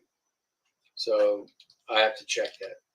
So yeah, I'll see. It's a new product for the most part. I mean, there's less than 100 out there. Right. So I mean, there's going to be the learning curves, and there's going to be the bumps in the road, and there's going to be stuff going on. But the overall response with this mount so far, to me, has been generally positive. So with the exception of one person that bought it, and Which again, I don't. Check. What's that? Which we're going to check. Yeah, which we're checking. But I mean, all the other ones are out there working well, and it's been a great experience. The guys over at Warp Astron are very receptive, so that's very, very good. I'll tell you what, you talk about quiet. This thing slews, you can't even hear it. It's so freaking quiet. All right, so I gotta say something right now, because Amanda, this isn't a car talk radio host with less humor. You're just catching us. Let me tell you something. We got plenty of humor here. I mean, we're in a deep discussion here about normally, we love to have fun here. So I mean, I just I'm usually the jerk that kind of throws us totally off the rails and gets the things going. We really do have a good time doing this. Jeez. And, what's that? Shut up, Amanda. No, stop. She's name, stop. It's all good. It's all good. You know, we love to have fun. We make fun of ourselves. We do stuff. And you know, we like to drink our wine on the show, and as it gets later, the more fun it gets. So, you know, it's really, really, it's really a fun conversation most of the time where we like to talk about certain things, mostly about astrophotography. This is a new product that we're trying to talk about a little bit, so maybe a little bit serious because it is a new product, and it's something that something that's got a lot of hype out there. Queve put out a great video for it, and there's a lot of good hype about it. So I mean, it's this little thing about this big that could carry something that's about 45 pounds. You know, it'll carry what, a 6-year-old on it. You know, Yeah. so, without a counterweight. without a counterweight. So Yeah. the product is a mount, and what a mount is basically, it's not the tripod, it's the piece of equipment that you put your telescope on so you can point things at the stars. So I don't have one here, but you know, you got the tripod and you got the thing on top, and that's the head. That's the mount. That's what we're talking about. And you could slide telescopes just like this guy, Eric, right? Just like this guy. and you know, this is you know, one of the things that you can kind of do when you put the telescope, and it tracks. So it goes, as long as you have it set up right, it will track the stars for you. So you know the Earth spins, right? The Earth spins pretty fast, you know, it goes, you know, round and round. And what happens is that's what makes the stars move. So if your telescope is not moving at the same rate and the same angle as those stars, the stars are going to streak. And what you don't want that in your pictures, because what we're doing when we're taking astrophotography is that we are taking pictures with long exposures, 1 minute, 2 minute, 5 minute, 10 minutes or more, 15 minutes, you some know, people, you know, or more. And we're sitting there, we're leaving the shutter open. So it's everything's got to stay perfectly still in order for you to get those nice pinpoint stars like Eric has behind him. in his background. Yeah. Right. So the reason why Eric, how many minutes how many minute subs was that behind you about? Usually about, I bet this was about 5 minutes. So for 5 minutes, he had the shutter open while the telescope tracked and kept those stars perfectly steady so he could get those pinpoint stars. So that's what the mount can do for you as long as you have it set up right. So yeah. So here, that's for those if you're just curious here, Amanda. This is, if you can see my screen here, this is the mount. Oh, you got a picture? All right. Yeah. Whenever you want to share it. Share it? Yeah, let me share it here. There you go. Okay, so let me make you a little bit bigger here. Where are you? There you are. Make Leon larger. Here? Oh. Yeah, make me out. Yeah, larger. So. Is it still daytime by you? Yeah, man. It's Oh, jeez. 9:30. So this is the mount. This is the mount that we're all talking about. And of course, in your telescope, an optic is on top of your mount, and it is balanced using counterweights that counterbalance the actual mount. And this mount tracks. It's what we call slews or moves. We call it slewing. It moves to a target in the night sky, and then the mount begins to track using software and optics that we call auto guiding. We select a star that is near that target, and we follow and we guide our mount and optics here, our telescope, with that onto that star to keep everything in line, so we can take those long exposure, say 5-minute, 10-minute photos, and then once those photos are complete overnight or over a series of nights, then we use software to then begin to stack all of those photos on top of one another to build a better image. And then we do other processing to remove noise and add color, things like that, to end up getting the photos that you may see, others take, or you say the Hubble telescope, or even the ones that you may see behind my screen here. And yeah, that's kind of in a nutshell how we do it. Nice. Yeah. Just so we're clear, right? Let me get this back. Just so we're clear, what you saw in Eric's picture was a mount from a company called Dioptron, and he had a really nice scope on there, but it wasn't as big as this. His was an 8. So I mean, this is bigger than him. So just so everybody knows, but just so Amanda, just so you know what we're talking about here. Just so let's see if I could do this really quick. So this is what we're talking about here. This is the newer model. This is the 17, not the 20. This is a smaller version. This is a smaller version of it. I think it carries 30 pounds without a counterweight, if I remember right. I think that's right. The bigger brother carries 44 pounds without a counterweight. So I could take that telescope that Eric has on here. I mean, I wouldn't put this one on there. Might be able to with nothing, but I could take Eric's scope, the 8-inch, and put that on there with no counterweight on there. Pretty close to it. So, and this is what the Red Cat is. This is the Space Cat. Actually, they made it silver to make it look good, with a Player One camera and the guide. This is the guide scope up here, but that's what tracks the stars. Yeah, and Mandy, you were saying that is heavy, lots of glass. That actually is kind of lightweight because it doesn't use glass; it actually uses mirrors. So so with that one, it's maybe one small piece of glass that we call in the front, but it's primarily just mirrors, which keeps the weight down. So, like my telescope probably weighs, with everything, about 30 pounds. Dan's, he was just showing you without all of my gear, that's onto it, that alone probably weighs close to 30 pounds. Maybe a little bit less. No, yeah, it's a little less, but I mean, you're not for nothing.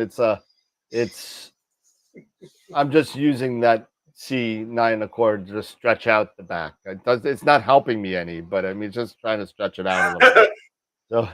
Yeah, no, you're right, man. Yeah, it is glass. Of course, the mirrors are made of glass. No, I get it, but it's not but it's But it's not multiple pieces of glass. It's one mirror. Pieces of glass. Yeah. So exactly. We have telescopes out there that are made with glass lenses that are 6 elements in there, and and they tend to get rather heavy than your mirror counterpart. It's a lot lighter in the mirror.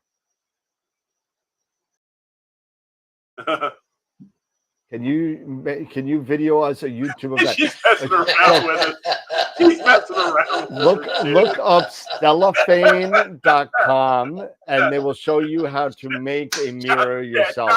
They will do just having fun because Amanda's just screwing around with it. I know, and we're getting sucked into it. It's fine. It's all good. But, it'll show the glossing, the grinding, everything you want to see. That just it'll by the time you're done with stellafane.com, you'll know how to make a mirror. So you can make your own. Be careful looking into it, though. Oh, and Sean's just like, I know.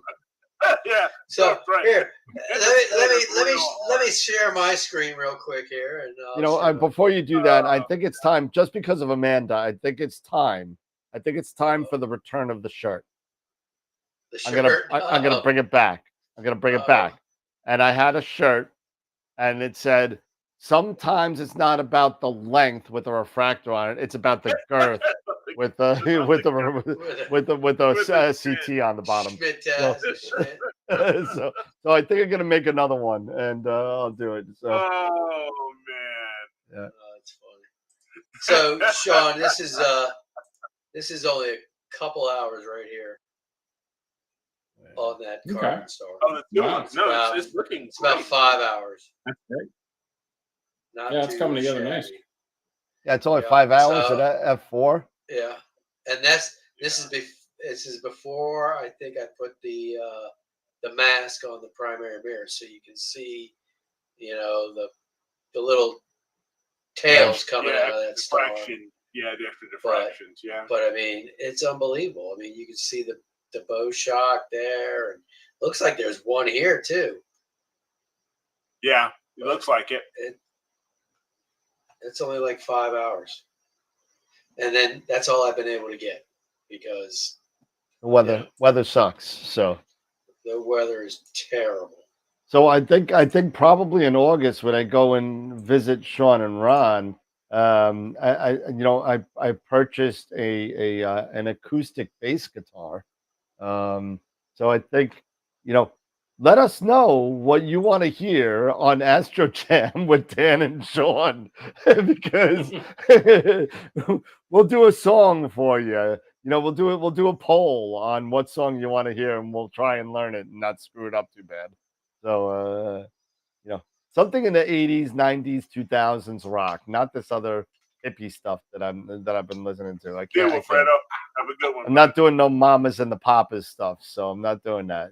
So Hey, Jackie was asking, what It does blocks that, the what does three mask- clips, Jackie. It blocks the 3 clips on a Newtonian. The primary mirror has 3 clips that hold it in place, and a lot of times, so it's like literally like a rubber shoe, and then there's metal clips that they're Yep. screwed in to hold the mirror in place. So, but when that light goes in and reflects back into your secondary and into your sensor, you can get some weird diffraction spikes from those 3 little clips. because they're really they're technically really denting the surface of the mirror and blocking Well, they're blocking the light from coming up. Correct. So if you put something like this on, and obviously you paint it as flat black as you can get it, you put that on there. Now, granted, it reduces the size of the mirror ever so slightly, but not Yeah, enough that's to what make Chuck a was difference. asking. But it gets rid of those 3 points in that the light's reflecting off of that might induce some kind of crazy, diffraction spike or something like that. Now, how is it fitted on to the back of is it fitted onto the back of the primary mirror, or is it just by just the size of the mask that it just snugly fits within? Well, you take It's the right over screws out, top. right? You take the screws out. Yeah, And you put them right so through. you pull the rear cell out, and the mirror sits in the rear cell, and you have the 3 clips that hold the mirror in place. You basically take those clips out, you discard the metal part that would normally be on top of the rubber grommets that hold the mirror, Right. and you just put this In over place. top. Yeah, I don't know if you Okay. can see. There's like little holes Yeah. at Okay. each point. Yeah, where Gotcha. those grommets are. And instead And of those you take the pieces- metal clips and you take them out, and you place this over top. You put the screws through this, and you snug them down. And when I say snug them down, you don't even tighten them, because when I put mine on, it was like I literally hand snugged them by hand. I didn't torque them. I didn't tighten them. I just by hand. And went, okay, that's snug. That's snug. That's snug. Yeah. I put the thing back on the thing. I started taking pictures. My stars were triangles. And I'm like, what the hell? And I'm looking, and it was like, oh, you pitched optics. I'm like, pitch optics? I barely even snugged those.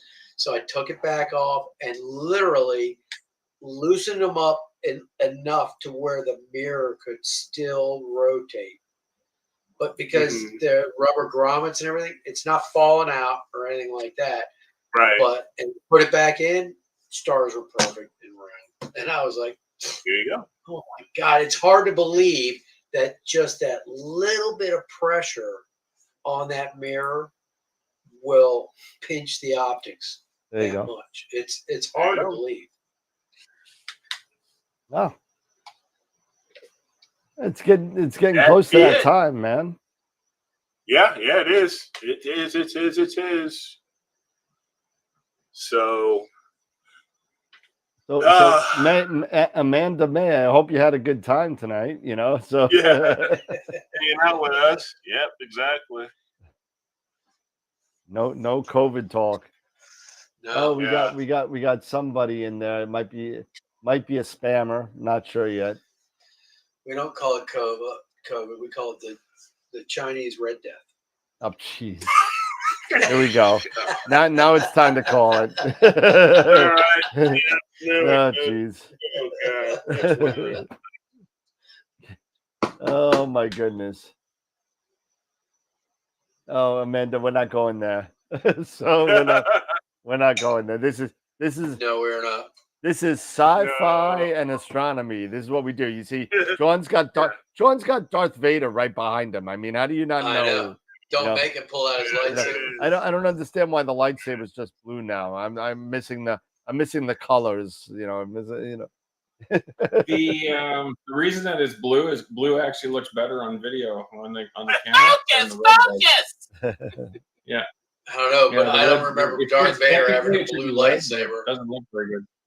No, Darth Vader never had a blue lightsaber ever. No, I know, but it just the blue looks No, better that's for some not reason. true. The That red is not doesn't look- true. Yes, he did. Anakin No, he did not. but not Anakin Darth did. Vader. No, He was renamed. He was already named Vader when he fought Obi-Wan the first time. He was already named Vader by Sidious. Oh, that's true. He did not. You're yeah, right. but Sidious is a lion sack of crap, and you know, Sidious always wanted things his own way. So I don't believe anything that Sidious says. But Darth Vader wasn't Vader until he said, "I hate you," and then that's when he was Vader. And then he got the new legs, and Hey, even then, he still had the blue saber. and he bled the crystals to make him red. yep. The Kyber crystals, right? Yeah. Yeah. Well, I started watching The Acolyte. I started watching that.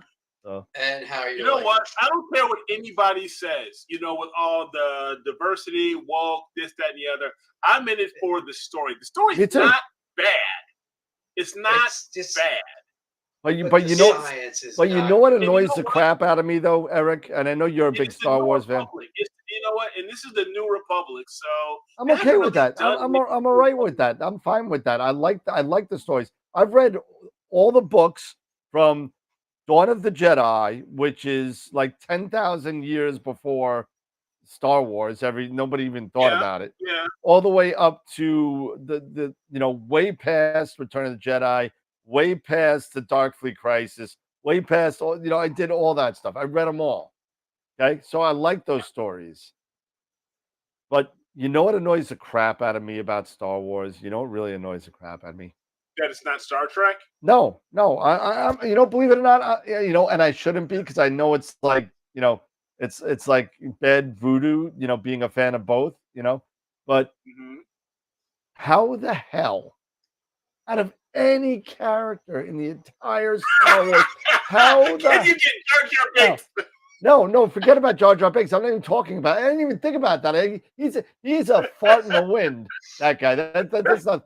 So, how the hell did Andor get a second season?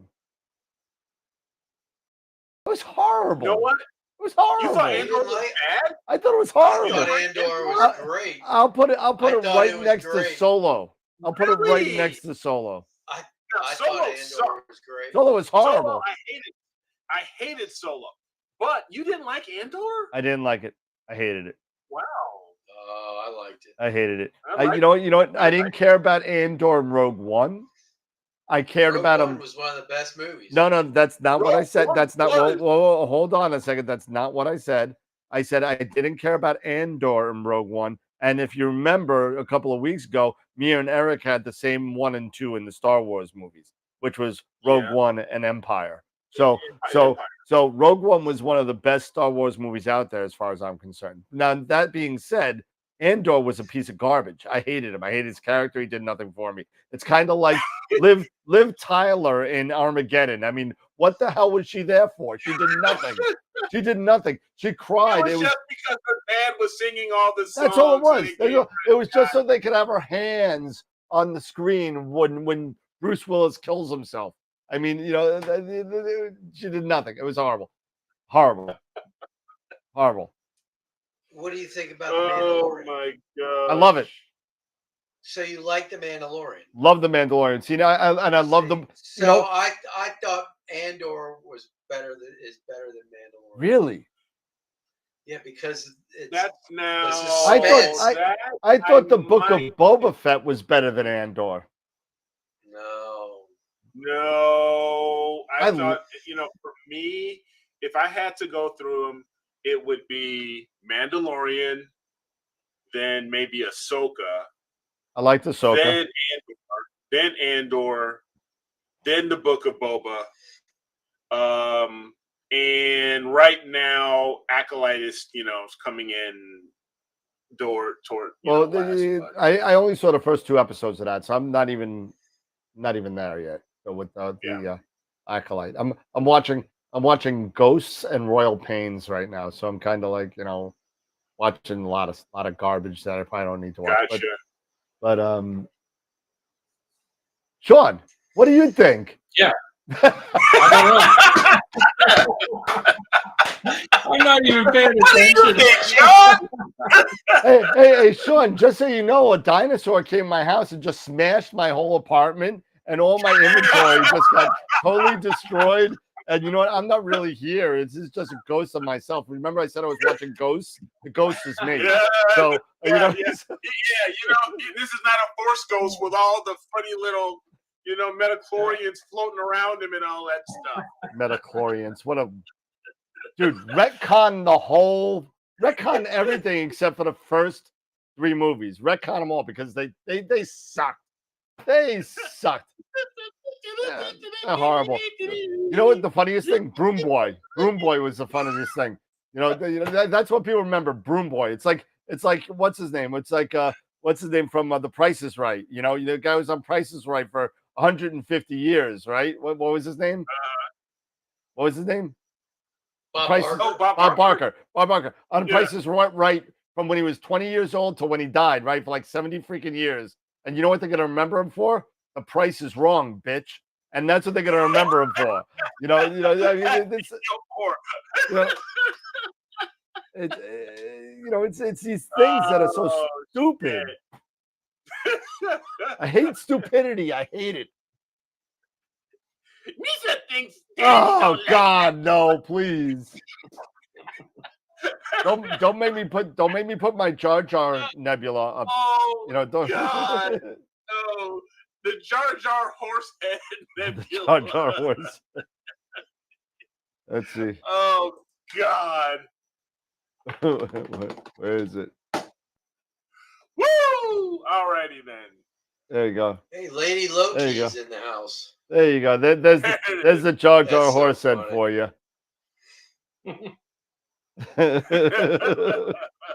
I like to have fun. There you go. Misa thinks that Omnitak. Well, it's so blingy and brighty.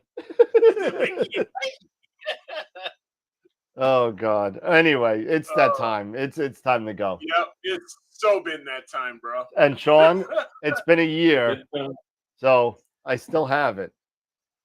There you go. It's right and always right on my desk right there. Nice. Oh, That's awesome. Sorry, Way to go. Sorry, Sean, you No, still you don't have can't Stanley stay Cup away. this year. Like, Yeah, you I thought butchered she that. was out, but we pulled her back in. I'm telling you. I know Sean gave me a big bottle of syrup, but I still haven't. It's a year old. I still haven't finished it. What? Get out of here. I don't eat a lot of breakfast at home. I use it whenever I have You gotta- pancakes. So, but Sean- You don't Sean need puts to. that You don't shit on need to. You everything. just drink that Oh, shit excuse me. straight. oh no, shit, no. That's like those damn ketchup fucking potato chips. Those things are nasty. And those, I'm sorry, those maple cookies were disgusting. That was like the worst thing ever. And you could take your whatever your what is that? What is that stuff that you put on French fries? What do you call that stuff? That's stuff. Malt vinegar. No. What do you call that? It's like mashed. What do you call that stuff? It's like grits in the South, but it's up north. It's like what do you call that garbage that you eat? You put them on French fries. Poutine. You mean the Oh no. Putinani. The Putinani. Really? That's pretty nasty. Who doesn't like protein? I don't like grits either. I've never even heard of poutine until right now. Oh, What the hell is dude, don't even worry about it. You don't want to know. You don't want to know. You know, when I hear poutine, I hear pootie tang. I said Putinani. I just can't. I can't. I can't That with might that be stuff. good on French fries, but Oh, I don't know about poutine. Although I gotta say we can make fun of stuff in Canada. They make fun. There's a guy in Canada that makes fun of stuff in New York all the time, and about U.S. and why is there a space in our bathroom stalls so we can look in it, stuff like that, so I'm like hey there, Bobby. How you doing? Hey, John, how's it going? keep your foot on your side. So if you have to rush in there, you realize there's no toilet paper. The guy next to you can just slide this. No. Anyway, but you know what? Let me tell you, the week that I spent in Canada was what a great country. I mean, it's beautiful up there, man. It was so much fun, and everybody's so nice. Even though it's like and it's not like the fake nice that you get in like Georgia. It's dude, they're fake. Stop it. I lived there for 2 years. They're all fake. Dude, they're all fake. Oh yeah, Southern hospitality. Let me tell you, I no problem. Yeah, everybody's coming to your house, Sean. But I was not. I love Savannah, and Savannah's a great town. But every time that I left, because my accent is really New Yorker. I'm like the quintessential New York accent. That's what I have. Yeah. And speaking of Savannah, by the way, saw the Savannah Bananas last Saturday. Oh yeah, you were saying. So yeah. Oh my God. They've only been around for 5 years. Now I've had the time of my life. Dude, let me tell you, that was a great fucking video, man. It was one of the funnest things I ever saw in my life. These guys, they bust their butt to entertain everybody there. That's awesome. Was hysterical. It was such a good time. If they come to your town, I recommend going to check them out. The Savannah Bananas. Awesome freaking video. All right, everybody. Final thoughts. That's it. I'm calling it. Yeah. Hey, it was a fun show. Sean, thanks, man. Hey, how's your processing going there, buddy? Sean's busy at work, man. He is like the quiet. Let me tell you something. Sean has a title on AstroWorld. Still to this day. This was about 3 years ago. Sean still holds the record for the longest AstroWorld show ever at 3 hours and 14 minutes. So it was just one of those things that never ended. It wasn't. Sean has that record. It wasn't Wayne Parker. No, Wayne. No. On, See, Wayne. I love Wayne. Stop. Wayne won't stop. Wayne will just keep going. Oh, he did that. If you're out there, Wayne, so you know what I'm talking about. Astropalooza, man. It was just like Sean's like, yeah, I'll give you my time, no problem. It's like, oh yeah. Wayne is a pisser. He is such a great guy. So funny. Wayne is awesome. Yeah. Wayne is awesome. But thanks everybody for hanging out with us, and hopefully you got a little bit out of the beginning of the show, and got nothing out of the end of the show. And I'm gonna blame it all on Amanda May. I'm blaming it all on Amanda. If we want to make this really educational, we should have just had Sean share his screen while he was doing his processing. And then we could talk garbage the whole time while Sean's processing. Exactly. We can talk all kinds of shit while Sean's processing. Giving all kinds of crazy critiques. That's funny. Oh man, but no, thanks everybody. Do not forget to go vote at astroworldweb.com/IOTW. We got 3 great narrowband images out there, and so get out there, vote, let your family know, let your friends know, fellow astronomers and astrophotographers, let them all know. And thank you guys for your continued support. We really appreciate it. And have a great rest of the week, and we'll see you guys Friday night. Yeah. All right. Sean, you got anything? Anything at all? I got nothing. I didn't think you did. Okay, Dave. Yeah, great show, fun times. Sean, thanks for joining us. It's great to have your beautiful face on the screen with us. Hopefully your processing is going well, and hopefully you're getting some clear skies up north. We're not getting any down here. But thanks everybody for showing up. Make sure you like the video. Make sure you vote for Picture of the Week, and we'll see you all Friday. Cool. And John, it's always a pleasure to have you on. Even you said completely almost nothing. That's the beauty of it. All I have to do is sit here. No, it's always a great time for when you're on with us. It's always nice to come on. You'll do it Fridays. Oh yeah, we still. I'm good. Yeah. I'm good for the beginnings and the endings, and that's in between. Sean. Yeah, you're opening yourself up there, Sean. I'm not gonna say it. I'm not gonna say it. You're really leaving the door open there. But anyway, everybody, listen. Great show. I mean, I hope again, the last half hour of it is just really us blowing off steam and hanging out and whatever. But it's we usually do have a lot of good topics and stuff. Next week, I was thinking about what was it? Noise reduction? I think. Yeah, you were talking about noise reduction. Yeah, noise reduction next week. We'll talk a little bit about how to get rid of that crap in your pictures you don't want. So we'll talk about that a little bit. There's a couple different ways, other than noise exterminator. There are other ways to do it as well. Remember, we were talking about it before with the gradient that Sean was showing us. There are more than one way to skin a cat. So I don't know whoever thought of that. Who skins cats anyway? But there's more medieval saying. Yes, I know. Yeah, just like the witches of Eastwick and all that kind of stuff. So bring out your dead. Bring out your dead. Bring out your dead. Who said that, and what was the movie? That was Search for the Holy Grail. Holy Grail. I don't know who the actor was. That's not what I was thinking. What were you thinking? I was thinking Kareem Abdul-Jabbar in The Stand.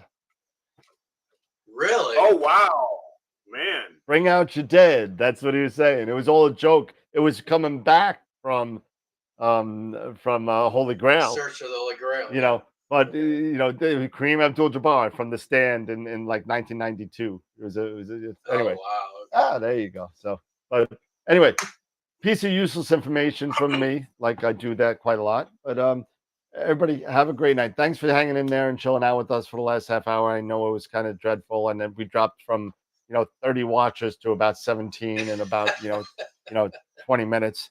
But hey, 15 minutes. Promise you a more productive show on Friday night. We'll talk about noise reduction and Pix Insight. And thanks, everybody. Amanda, thanks for getting us off the rails. Appreciate it. And we'll see you guys Friday night at 8 o'clock. All right? Have a good night, everybody. Take care. And as always, keep imaging, keep educating, and clear skies. Clear skies. See you next time.